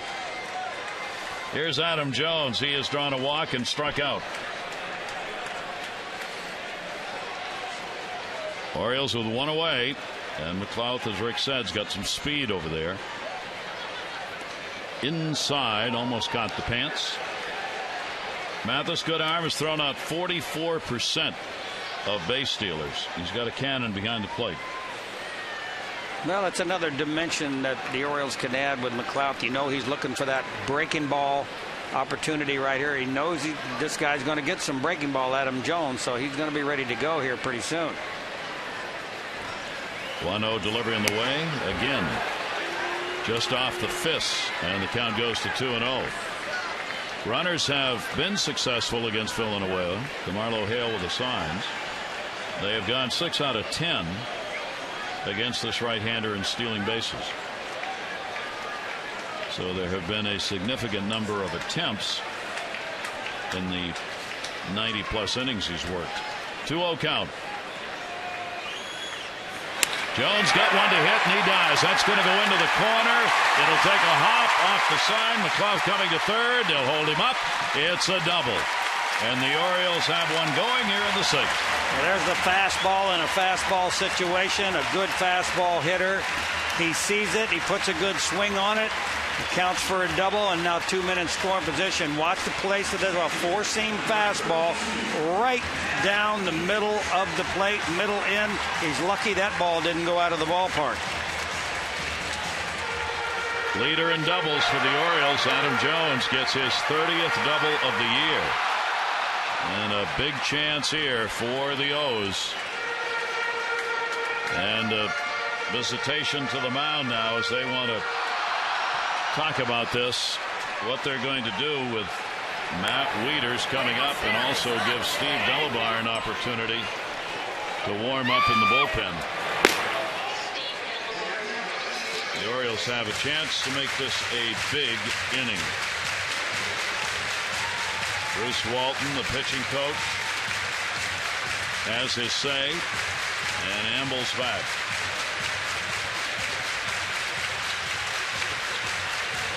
This is an inning now where the Orioles really have to take advantage of 2 runners out there. At least get one of them in. Matt Wieters is so good at looking for off-speed pitches in these situations. Only one away. Infield back. Wieters 0 for 2. Takes the pitch inside for a ball. You see the second baseman playing back on the grass. They're conceding the run at this point. You see him back there enough. They're afraid Matt's going to try to pull the ball. Wieters 239 with runners in scoring position. Lead runner McLeod, Jones at second. Here's the 1-0 delivery. Wieters yet to have a hit on Villanueva. He's 0 for 12 lifetime. Orioles to the 0 for 2 with runners in scoring position. Orioles are 12th as a team in that number. 2-1 ball game. O's up. Here's the 2-0 delivery. Wieters takes it. Did he go? Yes. Wow, I'd have to see that one on replay again. That's another play that just does not look like a swing to me at first glance. You see the bat head, no, and again, no. It did not cross home plate. You see the hands did, but not the head of the bat, and that's what counts. It has to break the plane, and it did not break the plane. So this is where the Orioles are just getting buried on some of these calls like this for almost the entire season. And they keep going against them. It doesn't ever seem like it goes for them. 2 ball, 1 strike count on Wieters. Off-speed pitch. Not particularly deep. Rasmus is over. McLeod will tag. Throw will come all the way through, and the Orioles are up 3-1. RBI, Wieters with a sac fly. That's that add-on run the Orioles need right there. Now you're talking about Zach Britton. You know, already in the 6th inning of the ball game. Now you're thinking about O'Day. You're thinking about. Let's take another look at the swing. 2-seamer down and away. And that's what I'm talking about. Matt Wieters can adjust to the off-speed pitch, and he does. Took a lot off that ball. Got the head on it and got it deep enough into the outfield for the sacrifice fly. 63 RBIs, and that will do it for Carlos Villanueva, with Davis coming up, who has homered off him twice. A fine performance with a right-hander, but not good enough. Orioles lead it.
batters over 11 1/3 innings, 20 strikeouts, and opponents are only batting 167 of them, so it's no surprise that they're going to him this early in the ball game.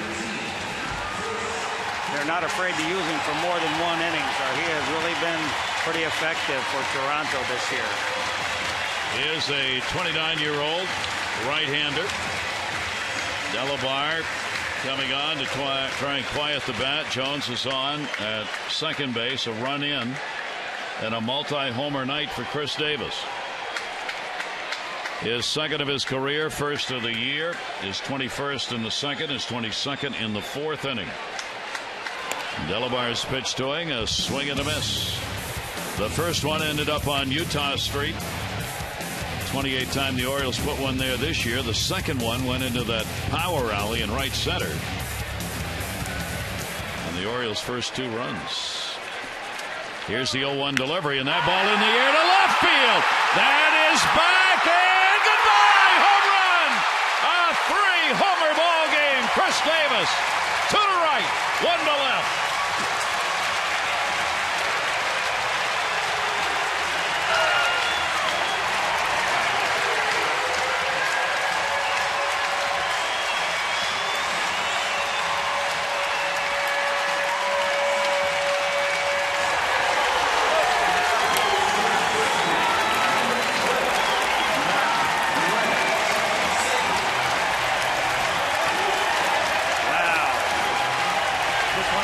Unusual hitters I think I've seen in a long time.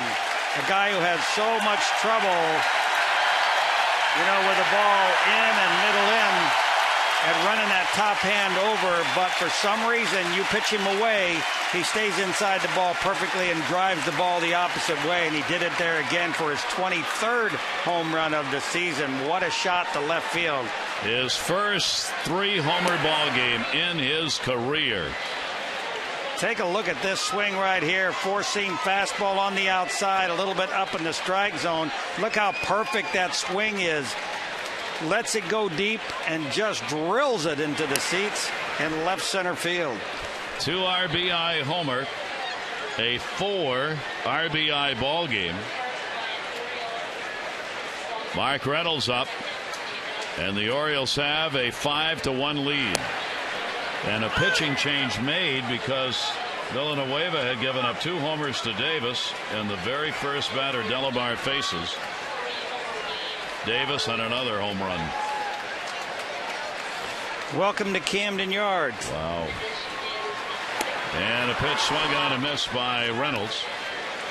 For Davis this season, he now has hit 15 home runs here at home and 8 on the road. 2 ball, 2 strike count, and that came with 2 down. So the Orioles have a 3-run inning inside to Reynolds. I look at Chris Davis and I see a left-handed hitting Mike Schmidt. When he first came to the big leagues, a lot of holes in his swings, a lot of strikeouts. He struggled to make consistent contact, hit a few home runs, gained some confidence. Then all of a sudden you couldn't slow him down when he learned what was expected of his swing. Then he became one of the greatest home run hitters of his era. And that's what I see out of Chris Davis right now. I mean, when he is on, he is just so dangerous. It's only the 19th 3-homer game in Orioles history for one player. That is going to be swung on and missed. That will retire Reynolds, but a big inning for the Orioles. McClough got a single. Jones had the double. Sack fly Wieters, and then Davis, his 23rd homer of the year, 3rd of the game. 5-1 O's.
It's Miller time, brought to you by Miller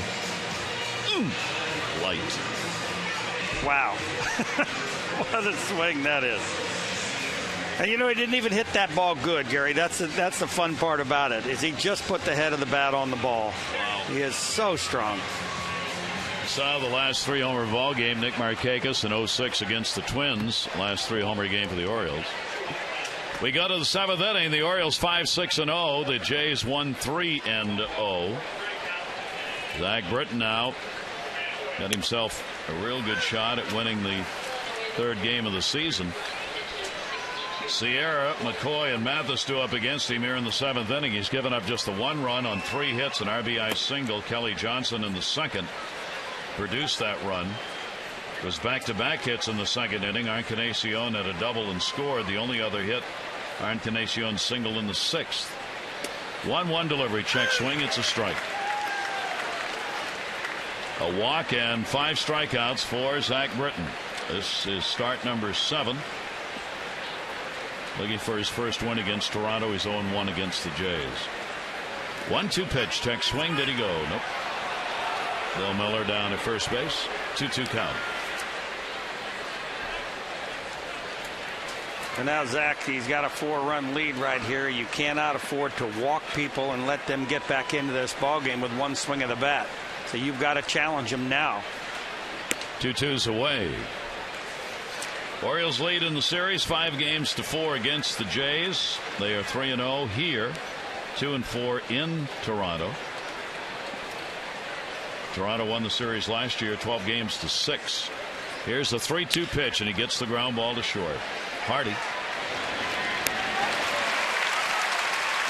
1 away, 7th inning. Our Inside the Numbers brought to you by Kia Motors. To learn more, visit kia.com. Head-to-head this season, these are the numbers. You see the home runs, the runs per game, ERA. For the Orioles, you had 3 more home runs on the other side. You got 18 for the Orioles now to the 14 for Toronto. John Farrell's club in trouble. Buck Showalter's team battling for the postseason. And in this game of no mercy, get them while they're down. Blue Jays with a lot of personnel out and injured. And the Orioles playing some good baseball. Just need to keep it going here and beat this Toronto team in this series. 2-0 count on Mike McCoy. Well, one thing they have done is they've let Zach Britton get settled in with all of his pitches, and he's starting to make a lot more good pitches with that fastball right there. As much as he stays on top of the ball, he gets more break, not to away from so much away from their right-hander, but a break that really goes more down and away than anything else. I love that pitch. And we'll just miss inside. A 3-ball, 1-strike count on McCoy with Mathis to follow. He could sit out there the rest of his game right now and just throw fastball and a version of it, take a little off, put a little on, and make it through this lineup the way they look. Yeah, it's a team that once they get behind in a ball game, very tough for them to come back with the 3 runs or less scored in 6 consecutive ball games, and they've only got 1 in this one. Here's the 3-2 delivery, and he walked him. That's only the 2nd walk surrendered, and you didn't want to do it right here.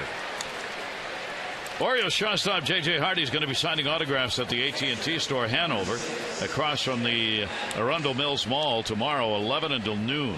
Stop by and meet J.J. Get a peek at the J.J. Hardy Fans Choice bobblehead presented by AT&T. It'll be given to the first 20,000 fans September 30th. That's tomorrow 11 till noon, Hanover AT&T store. Mathis has walked and grounded out. Runner at first, 1 away. In the air and foul. Well, you know what my saying is, nothing good ever happens after a walk. Well, this is a time in the ball game now where you've got to think about that too. Right after a walk, you know the pitcher's going to say to himself, I got to throw a strike, so you end up getting a little bit more of the plate. A lot more predictable. You know he's going to go with his best pitch, which is his fastball. They're all over it most of the time. Good throw over right there. McCoy had just challenged him. McCoy had a step on the grass out of that little moon shape area. Obviously just trying to disrupt things a little bit as well. O'Day getting ready to throw in the bullpen. 0-1 the count. It's a big lead at first. Mathis will take the pitch for a strike, and it goes to 0-2.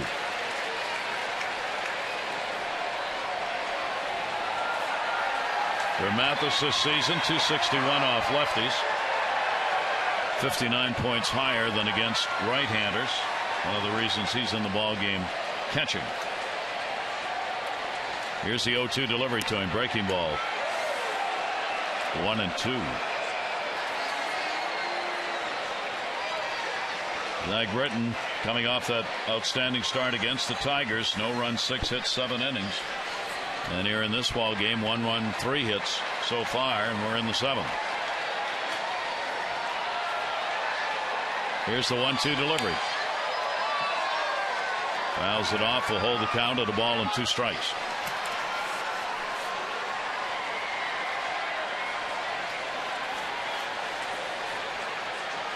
He's going to reach 100 pitches here in the next one.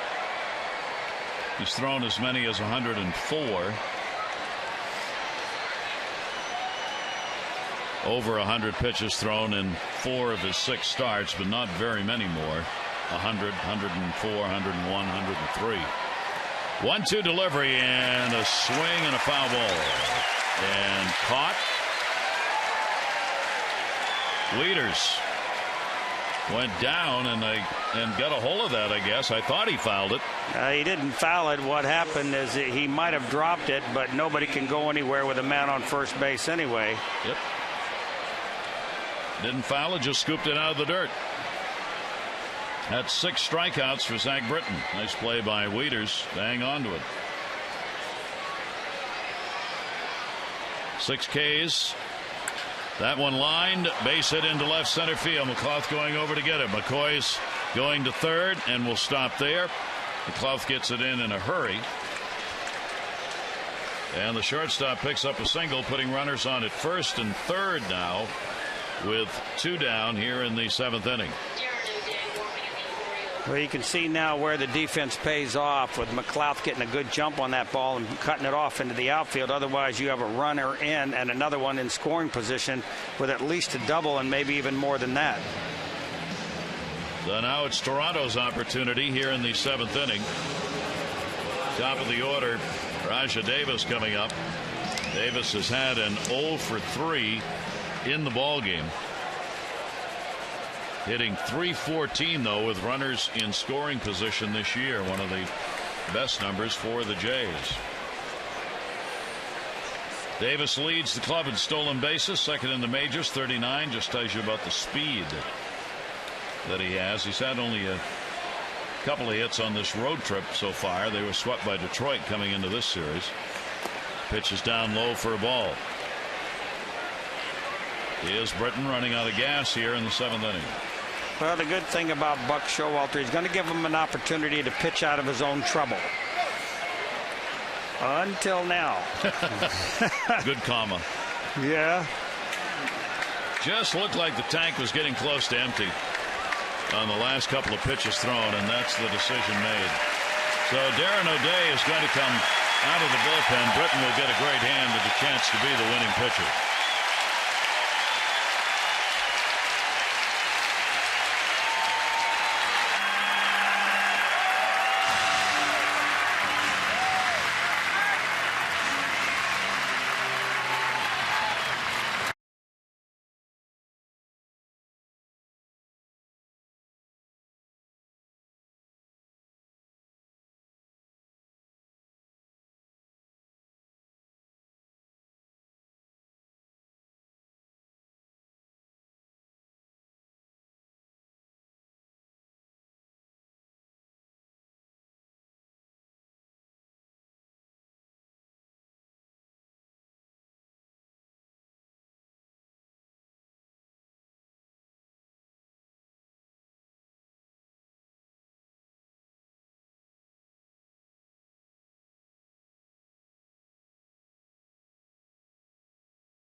rough second inning when he gave up back-to-back hits to the first two batters up, and they got their first run. But after that, he settled it in. And Britton, who's 2-1, will hope the bullpen now can get it done. He had 6 strikeouts, walked only 2. He gave up only 4 hits, and that's the second time this year he surrendered only 4 hits in a ball game.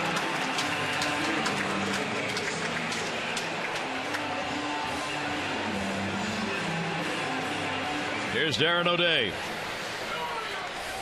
You know, big-time sinker ball pitcher, sidearm or underhand, and gets a lot of movement on the ball.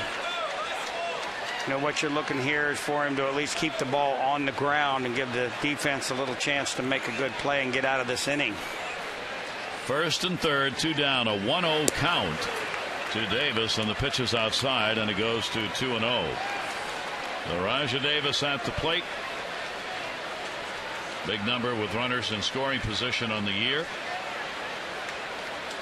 Davis 1 for 4 lifetime off O'Day. 2-0 delivered to him. Into the screen, 2-1. Well, the one thing you really like about Darren O'Day, not only has he got a great delivery for this submarine kind of action that he has on the ball, but he's got some velocity along with it at the same time. Very, very tough to pick him up. Hard to figure out when he's close to the strike zone whether it's a ball or a strike, if it's going to break or whatever it's going to do. A lot like a Dan Quisenberry used to pitch for KC. Oh, there's a big hit by Raja Davis down the line. That's going to bring McCoy in. Echeverria's going to third. He'll stop there, and it's going to be a double picked up by Davis. He stung it. And Toronto back in this ball game. It is 5-2 with 2 on. Another look at it. He just kind of leaves it middle in. Ball moving in towards Raja, and he gets a good part of the bat on the ball. Drives it down into the left field corner for a double. Well, the Orioles made a roster change today. They brought Brian Mattis, who has always been a starter, back up. They've been grooming him to come out of the bullpen and to get left-handed batters out. Here comes Brian Mattis out of the bullpen. 2 on, 2 down.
Getting an opportunity now to pitch back at the major league level coming out of the bullpen. You know, you see him as a starter as we have, and boy, he was awfully special when he first came to the big leagues and then ran into some mechanical problems in his last year and a half, and it's been a real struggle for him, as it's been for, you know, a lot of them. Zach Britton at the same time, Tommy Hunter, all of them have gone through it, but now they're getting an opportunity at the bullpen to come in and see what they can do there.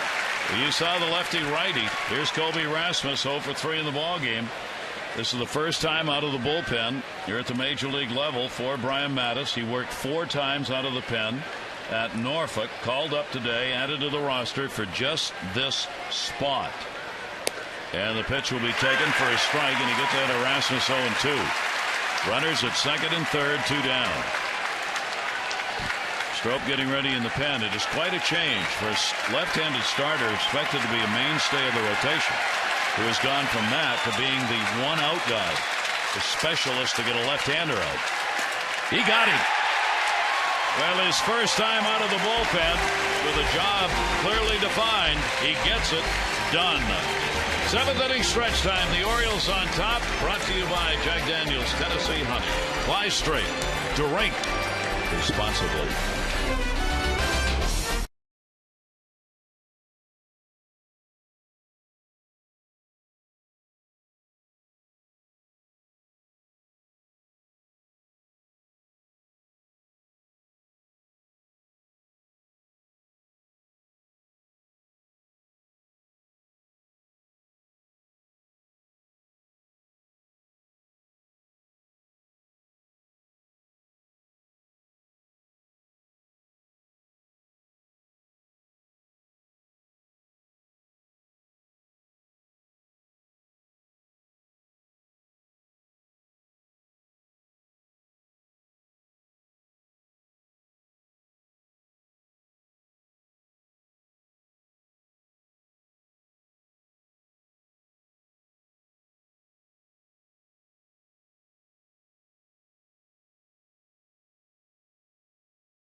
Who has suddenly become the specialist to get lefties out. Rick, this is going to be an interesting experiment. Well, I think it's something that they're really forced to do at this point. We need another left-hander in the bullpen. At least we know what kind of pitches he has and what he's capable of doing short term.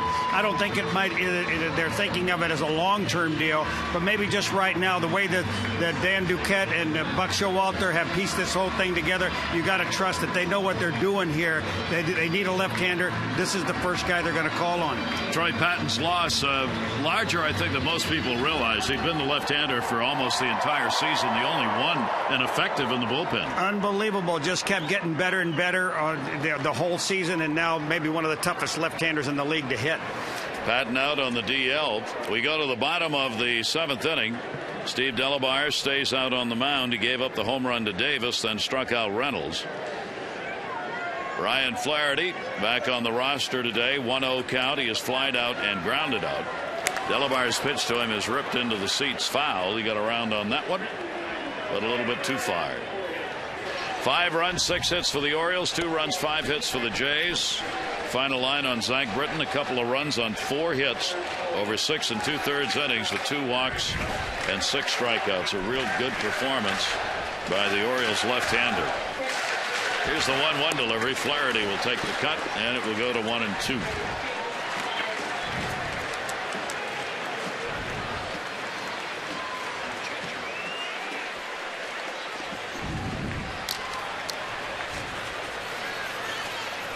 Hitter and coach on the bench. 1-2 delivery towards the middle. That's going to be a base hit. A seeing eye single. And Flaherty's going to lead off hit here in the 7th inning. It's a 180-mile-an-hour festival of speed. Tickets are on sale now for the Grand Prix of Baltimore, presented by SRT. Visit raceonbaltimore.com. Robert Andino will be the pinch runner for Flaherty. Andino on at first base as Flaherty gives the Orioles a chance here in the 7th inning with a leadoff man on. Manny Machado. Well, it could be possible that Manny would be bunting to get him over. Usually in a young player's career, they want to find out what he's capable of doing in all areas, but he does have that power. You like to see him swing away most of the time. Thrown to the backstop. Won't need to do anything to get him down there now. As the Not now. Pitch by Delabar puts him there in a hurry. That was the best bunt I ever saw right there. Watch this play. He just kind of holds on to this ball a little bit too long and lets it go outside a little too far. Catcher was not ready for that pitch at all. Delabar on corks his 6th wild pitch in 48 innings. And a strike taken. So the Orioles looking to add to their lead. They're in the bottom of the 7th inning. Machado has struck out twice in the ball game. So you're never going to get a better pitch to get the runner over than that one right there. Fastball middle away. He had to be looking for that pitch in that situation. 1-2 on the foul ball. Manny Machado in his young career with runners in scoring position has gone 3 for 12, including 1 home run in those situations. He's got Andino out at second base now. Here's the 1-2 delivery, and waited on it and fouled it straight back.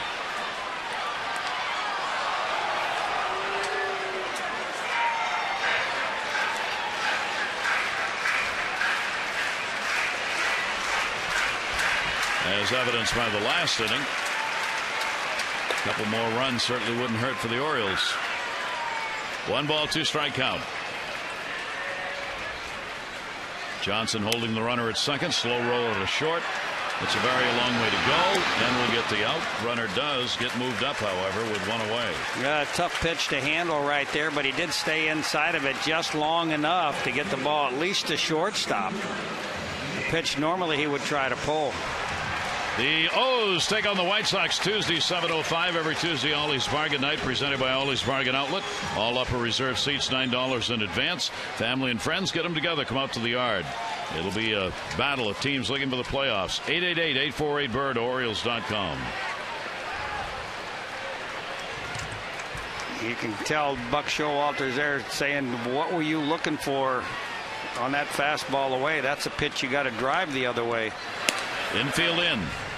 With only 1 away, and Toronto not scoring a lot of runs and trailing 5-2 in the 7th. They want to cut off that run at the plate if they can. Andino at third base, 1 down. Markakis 0 for 3. 2 in the air, 1 on the ground for him. Nick puts that one in the air. That's going to get 1 in. Rasmus way back on the warning track, tagging up Andino. Orioles manufacture 1 and make it a 6-2 ball game. Well, this is where the Orioles are getting so much better at getting those little add-on run-ins since the All-Star break. Much better job getting guys over and getting them in. Nick Markakis does a great job of getting the fly ball straightaway center field. That's what you got to do. Those are the big runs that help them win those big 1-run games. 46 RBIs for Nick Markakis. That will clear the bases. There are 2 down, and here's Hardy.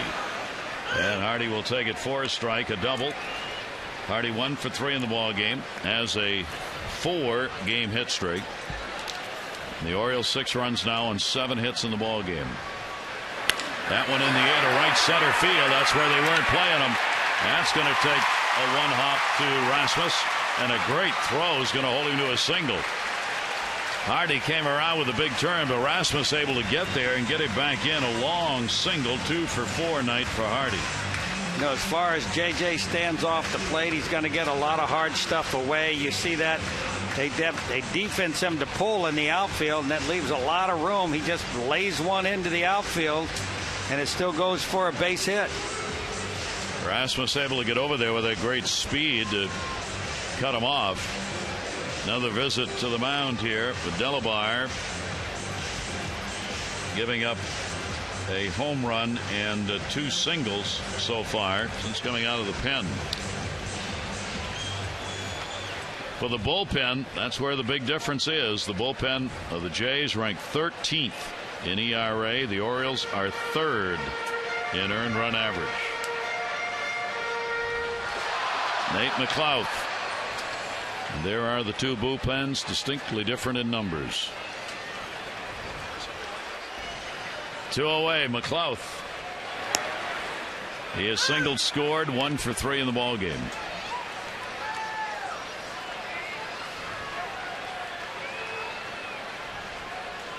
Pretty much straight up all the way around against the left-handed hitter. He's got a 5-game hit streak now.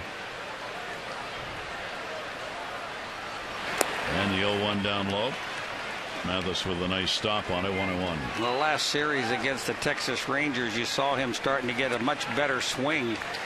Powered a couple of balls, top of the wall, right center field. That went for a triple, and then a big 2-run home run the next night, so he's starting to find that really quick power swing that he had with the Pittsburgh Pirates.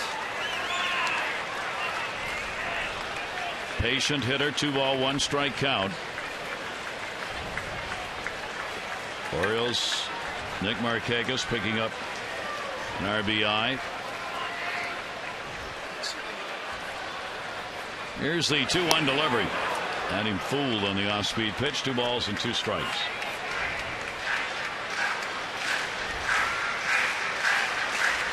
Very short and quick swing. Not a lot of components to it. Just see the ball and hit the ball. Isn't a lot of motion or movement other than that. Just go right to it.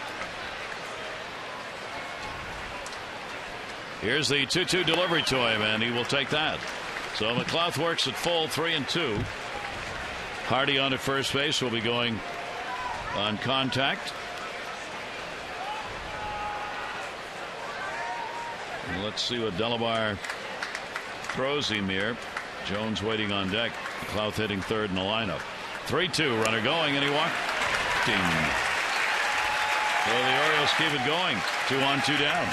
This copyrighted telecast presented by authority of the Orioles may not be reproduced or retransmitted in any form, and the accounts and descriptions of this game may not be disseminated without the express written consent of the Orioles. O's have drawn only 2 walks in the game. Each team, in fact, has picked up only 2 walks.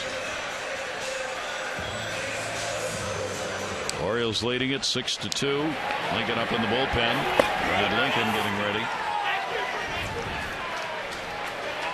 Here's Adam Jones. A double scored in the 6th inning. 1 for 2 and a walk in the game. 2 on and 2 down.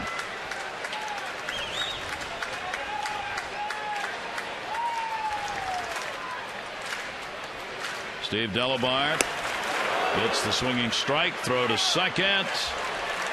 And back in is Hardy.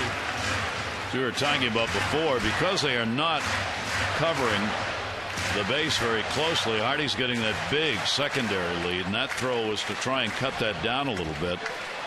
They don't want to squeeze the middle on Adam Jones, so the shortstop and second baseman are playing well off the bag, and they stay there. So Hardy, as soon as that pitch is let go, he's halfway down to third base, or at least a third of the way. Here's the 0-1 delivery. Jones with the big cut. Pretty good fastball down and away right on the outside corner. I know the Orioles are looking for one more run. That way even a bases loaded grand slam wouldn't beat them. You like to have that 5-run cushion going into the late innings. 0-2 is a swing and a miss for a strikeout. Delabar gets it. The Orioles will get a run. They do it on a couple of hits and will leave 2 on base.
Legends Celebration Series returns on Thursday, September 6th. Cal Ripken Jr. will be honored with that larger-than-life bronze sculpture in the new Centerfield picnic area. All gates will open at 5. Ceremonies begin at 5:15. All fans receive the replica Ripken sculpture. So help us honor the Iron Man. It'll be an Orioles legend in the ballpark. 888-848-BIRD or Orioles.com/legend, September 6th. Pedro Strop coming out of the bullpen. 17 scoreless appearances until that last outing in Texas where he gave up 2 runs in relief. Still has the second best ERA as a relief pitcher with a 1.46. Boy, he can definitely be nasty. He will work here to the middle of the lineup. Andino is in the ball game at second base after coming on as a pinch runner, and the big shift put on in the infield against Bautista. They move everybody over. Bautista back in the lineup, and 0 for 3 in the game, returning. Hadn't played since July 16 because of the sprained left wrist. 0-1 the count. Strope's delivery to him. Going for the long ball. He didn't get it. You know, Pedro, as good as his stuff is, he always looks like he struggles, but watch the way this ball moves so much. 97 miles an hour with movement. You just don't find anybody who can do that, and we're lucky to have this guy with this kind of stuff. John Farrell, the manager of Toronto, before the game, talking with him, just could not talk enough about Pedro Strop. Said, man, how'd the Orioles come up with that one? Because he is a legitimate gem. 1-2 delivery, and he got him. He's a lot of fun to watch. A lot of fun to watch with that movement on the ball. Watch this, a 2-seam fastball. He's now going for the outside corner instead of the inside corner. It moves back just enough to catch that corner.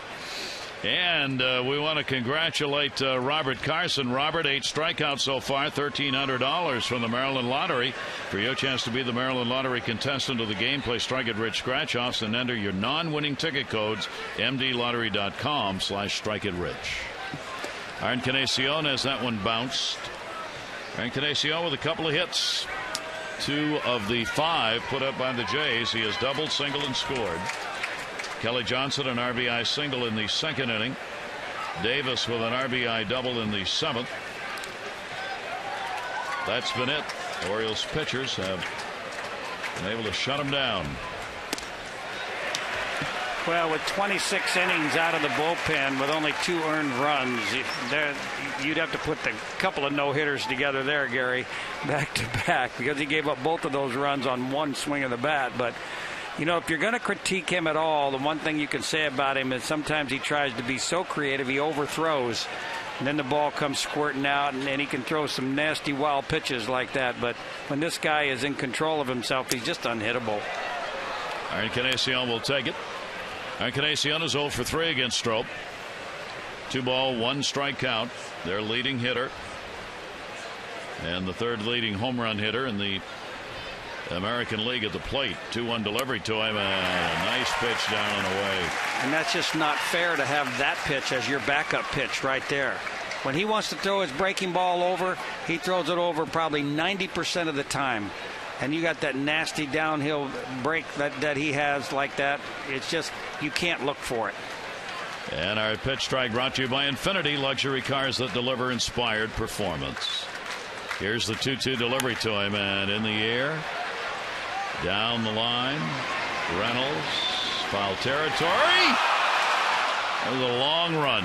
Got the glove on it, but couldn't hang on to it. Markakis was playing over the other way, so he could not get over there in time. And they're going to charge an error here. That's a tough error. Well, keeps the at-bat alive. Aaron Encarnacion will stand back in with a 2-ball, 2-strike count. Pretty tough play over his left shoulder. I think it just came back a little bit towards the line. Hit him in the middle of the glove. Outside, 3-2. So Aaron Encarnacion trying to find his way on. Toronto battling here in the 8th inning, down by a score 6-2. Remember, they have not scored more than 3 runs in 6 consecutive ball games, not including this one. 3-2 pitch down to third base. Machado's up. Gets it. And there are 2 away in the 8th. Time to text in your vote for the AT&T Player of the Game. Here are the candidates. Chris Davis, 3 home runs, 4 RBIs, and then there are 2 others. Zach Britton, 2 runs, 4 hits, 6 2/3 innings, and Edwin Encarnacion, who's had a 2-for-4 ball game. Text in your vote, A, B, or C, 318-26. Davis, the 3-homer ball game, numbers 21, 22, and 23. And we'll get to see him at the plate one more time when the Orioles bat in the bottom half of the 8th inning. 2 away, nobody on. Kelly Johnson. RBI single, 1 for 3. Strope's fastball will miss down low, 2-0.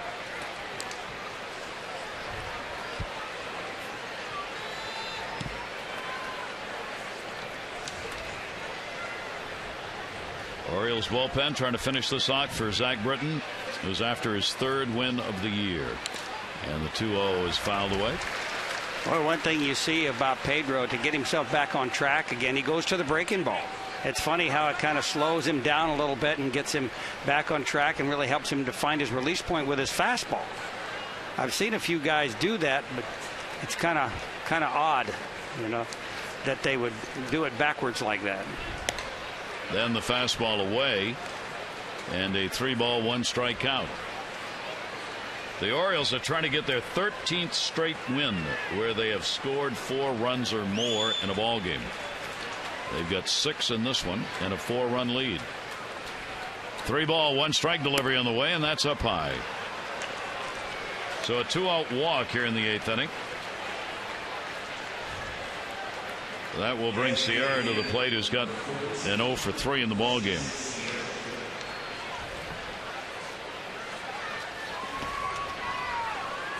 Moises Sierra, designated hitter. 1 on, 2 down. And a big swing. Sierra was signed way back in 2005 by the Jays, non-drafted free agent out of the Dominican Republic, and had not played in a major league ball game until this year. He spent all last season at Double-A ball playing in New Hampshire. Here's the 0-1 delivery. That'll be fouled off.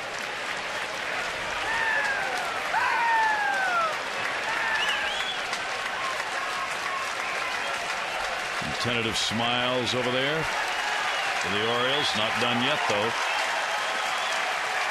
25,754. 25,754, making some noise. 0-2 delivery.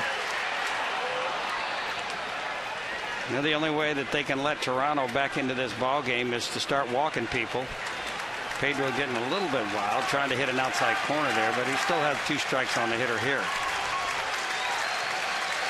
Runner off first, 1-2 delivery. Strope got him. He just throttled back on that, got the high strike call. Sierra's retired. We go to the bottom half of the 8th inning. Can Davis have a 4-homer game?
will contribute $50 to support the American Heart Association Heart Walk.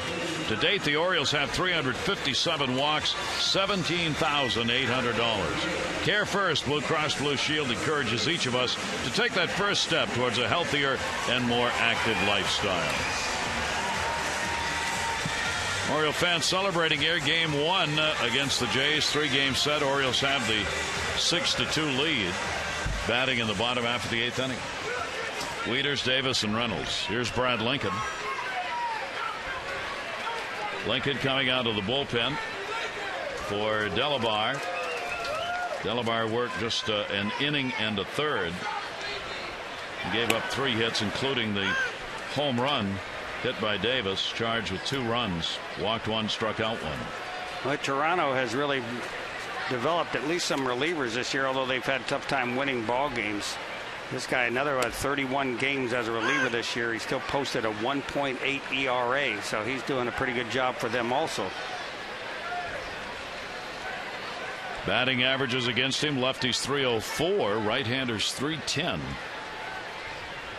Here's the 0-2 delivery on the way, and Wieters swings through that one.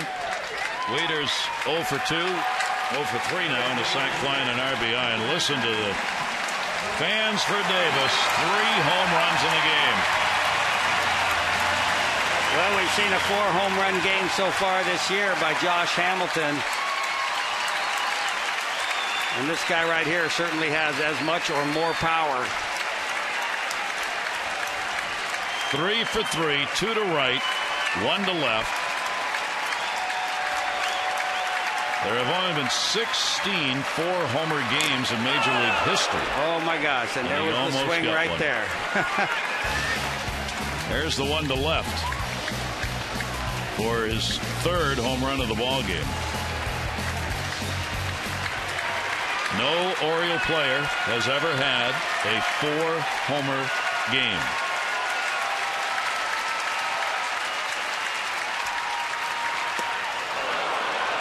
Davis has got them all standing. According to the Elias Sports Bureau, this is the first time in Major League Baseball history that a team has been involved in back-to-back games with a player hitting 3 home runs. Beltre did it Wednesday against the Orioles. Davis is doing it for the Orioles. That has never happened in Major League history. Pitch will be taken up high, and a 1-ball, 2-strike count.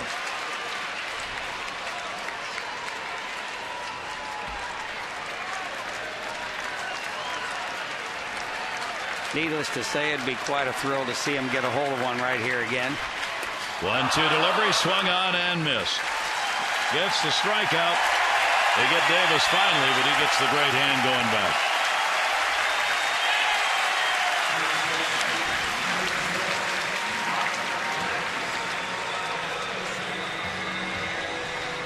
Take a look at this swing. Breaking ball grip right there. It comes right over the top of the middle finger. He leaves it up in the strike zone. Plenty of opportunity to get that pitch right there for Chris Davis. And even though it was a very good swing at a pitch up there, he just plain missed it. So 2 down. Here is Mark Reynolds, who's taken an 0 for 3 in the ballgame. 4 RBIs for Davis. Markakis has a sac fly. Wieters has a sac fly for the other 2 runs. Matt Lindstrom in the bullpen for the Orioles. This is not a save situation. 2-0 count. Showalter's Ball Club. After their 68th win, Toronto losing 6 in a row. And a big cut by Reynolds. He's taking some big hacks here, as he generally does, in a 2-ball, 1-strike count. Reynolds hitting .280 against the Jays on the season. Does not have a home run against Toronto this year. And the 2-1 pitch.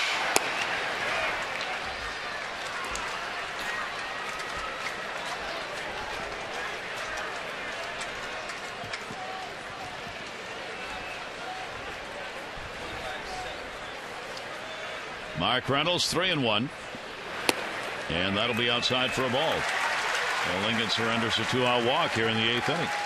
Follow the Orioles with the MLB.com at Bat 12 app for your iPhone, iPad, Android, BlackBerry, Windows Mobile. Live audio pitch tracking, video highlights, and more. Just text at bat 31826 or go to Orioles.com for details. Orioles have drawn 3 walks in the ball game tonight. First one surrendered by Lincoln. And here's the first at bat for Robert Andino, who came on as a pinch runner and scored after the base hit by Ryan Flaherty. 2 down. Andino will take it up high. For Andino this season against Toronto, he's gone 5 for 25, a home run and 1 RBI against Jays pitchers. Reynolds on at first base, being held by Encarnacion. Here's the 1-0.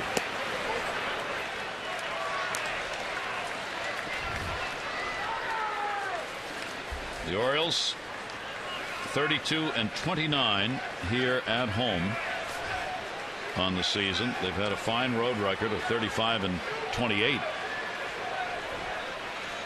2-0 count. And Andino will take that one outside as Lincoln can't find the strike zone, and that will bring Mathis out to the mound.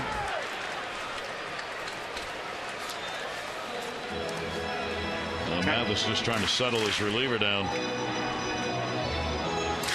Kind of hard for Robert to get any at-bats lately with Quintanilla playing so well, and now you see Flaherty come back tonight, and they got to get him back in the lineup and get him fresh again. So very tough for him to get a lot of at-bats. He did such a great job for us last season down that stretch. Really got the Orioles off to a good start at the beginning of the season also. Andino thought he had a walk there. He doesn't. See, this pitch just kind of runs in on him a little bit. It looks like it's going to be a ball, and it definitely does look like a ball again. 3-1 delivery on the way, and this one is outside. Well, Lincoln gives up 2 walks after getting 2 strikeouts. And the Orioles here in the 8th have runners on at first and second. And that will be another visit to the mound by Bruce Walton, the pitching coach. They don't want to go to the bullpen any further here unless they absolutely have to. And with 2 down, they'll leave him in to try and get the final out against Manny Machado.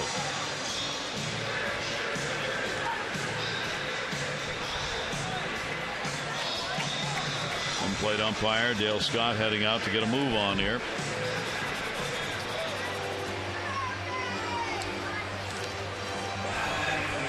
Machado coming up.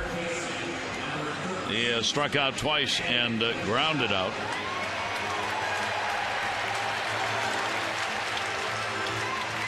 Now, like I say, nothing good happens after a walk. Well, it's the Orioles' turn right now. Back-to-back walks, Reynolds and Andino. 0 for 3 for Machado in the ball game. In the air, left center field, towards the gap. Look out. Rasmus is there, and he's got it. Davis was moving in on him. No runs, no hits, no errors. 2 are left on base. Orioles 3 outs away from a win.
Baseball on Masson is brought to you by Southwest Airlines. Find our fares online only at southwest.com.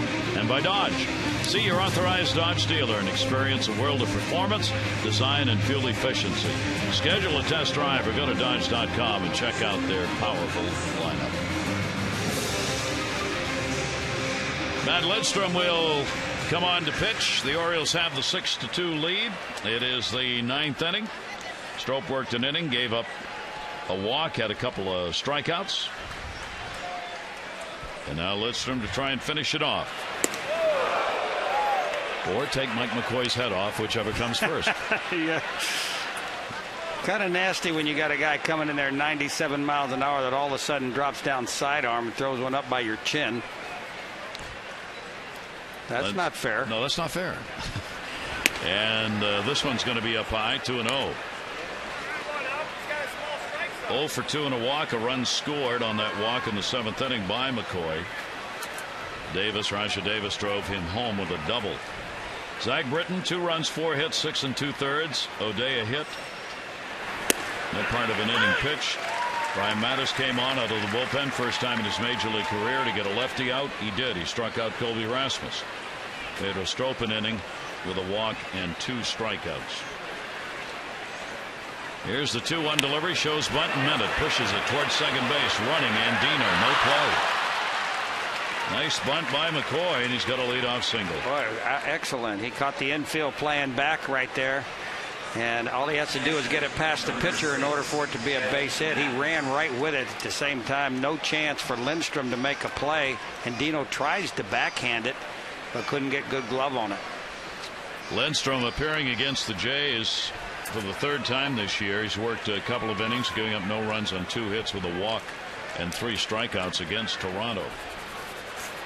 Here's Mathis, the catcher, 0 for 2 and a walk. Jeff Mathis. And we'll take the pitch inside for a ball. Well, you know they're going to take right from the bat. They're just going to take unless you strike one with a fastball. They're going to hope you get behind in the count. 1-1.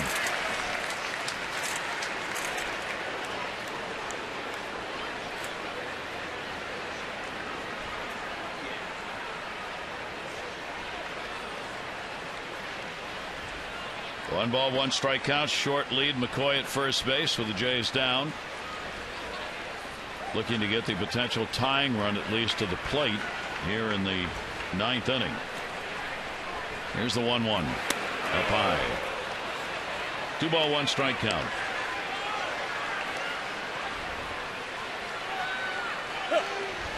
Jim Johnson getting ready in the pen and a visit to the mound.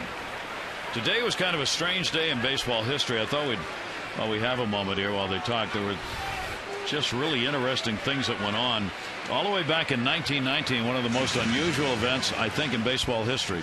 Ray Caldwell recorded the final out of a game after he had been struck by lightning on the field and knocked unconscious. He got back up. He refused to leave the game, got the final out, and got a 2-1 win over Philadelphia at Cleveland's League Park. See, now that's gotten one out. Wow. The Tigers had a 12-1 win at Fenway in 1940, and Ted Williams pitched the last 2 innings, allowing a run on 3 hits against the Tigers in 1940. And in 2006, Sean Casey became the first player in baseball to ground out to left. He hit a ground ball to first. He thought the first baseman caught it. He didn't. The ball went into the outfield, and a play was made. 5-7-3 for the putout. I want to go back to getting struck by lightning. Can you imagine that? Not just struck, he was knocked unconscious. Wow. Then he got up and looked at the scoreboard, said, I only need 1 out for a win. I'm not going anywhere. And Ray Caldwell got the win. And the pitch will be taken for a strike. And the count goes to 3-2. Jeff Mathis, runner at first, nobody out. Can you imagine if Palmer got hit by lightning and he had 1 more out to go when he was 21 years old? What would he have said? Who are you thinking about bringing in? Yeah, exactly. Here's the 3-2 delivery, and that one put up in the air left field. That ball's hit pretty well, way back near the wall, and goodbye home run. A 2-run homer for Jeff Mathis, his 8th of the year, a new career high. for the catcher, and suddenly this is a 6-4 ball game. That would about seal the fate for Jim Johnson coming in here and picking up another save. And here comes the skipper now. So the 4-run lead goes to 2 as Lindstrom just struggled with a couple of hitters. No part of an inning. 2 hits, 2 runs. And Jim Johnson will come on to try and record the save in this ball game. We are in the 9th inning. Nobody out. Orioles up by 2.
Not a surprise.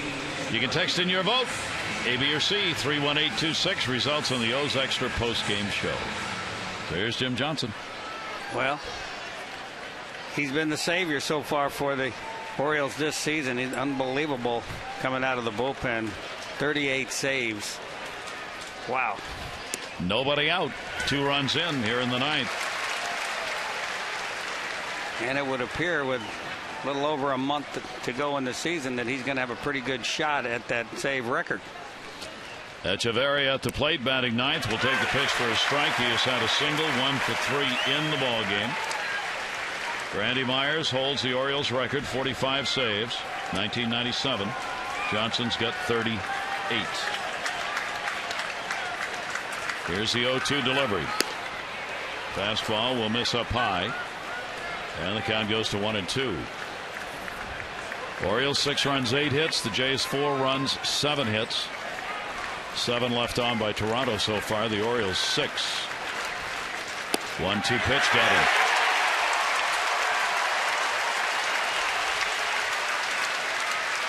Take a look at this 2-seam fastball on the outside. It looks to first that it's going to be a ball, but by the time it gets through breaking, it's right in the middle of the outside half. A lot of movement on that fastball. Davis, the hitting star, with the 3 home runs, 4 RBIs. Zach Britton, 2 runs, 4 hits, 6 2/3. Great start. Now Johnson after the save. Raja Davis outside and low for a ball. Johnson is 2 for 2 in saves against Toronto this year, working 2 innings, giving up no runs on 2 hits. 1-0 delivery. Fastball up high. Davis will settle in right there and try for the walk. Be getting to the meat of the order. Rasmus on deck, and then you'd have Bautista. Here's the 2-0 by Johnson, and that's up high, and Jimmy, unhappy with himself, takes a little stroll off the mound there. 3-0. Well, you just don't want to see that tying run come to home plate. You've got to get that fastball over the plate, get back in the count here. 3-0, and that's there. 3 ball, 1 strike count. So Toronto gets out of that 6 consecutive game streak with no more than 3 runs. Up the middle. Boy, this is going to be a tough play. Hardy's got it running. Off the bag. He got him. Wow, what a play there by Reynolds to hold on to that ball just long enough. Keep the toe on first base. We saw that call go against us the other day. Pretty much the same kind of play. Watch J.J. Hardy. It's kind of looks like a line drive, but it's a jam shot and kind of a change-up line drive. And J.J. Hardy gets it over there in a hurry. Great play. Really good play. Watch the foot stay on the bag right there. He's got a hold of it. That's out by a long way right there, actually. It's more than half a step. Bill Miller, good call right on it. 2 down. Here's Rasmus.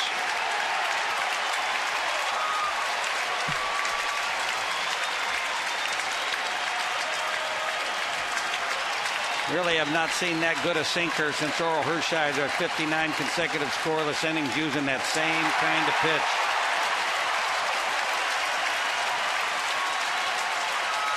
Everybody up. 0-2 count, 2 down, 9th inning. Rasmus with an 0 for 4 and 3 strikeouts in the ball game. The 0-2 delivery. That's it. Orioles win it. Jim Johnson comes on and retires all 3 faced. Picking a couple of strikeouts up. Britton will win it. He is 3-1. Carlos Villanueva, the loser, 6-4. Jim Johnson picks up the save, and the Orioles win it. 6-4 the final.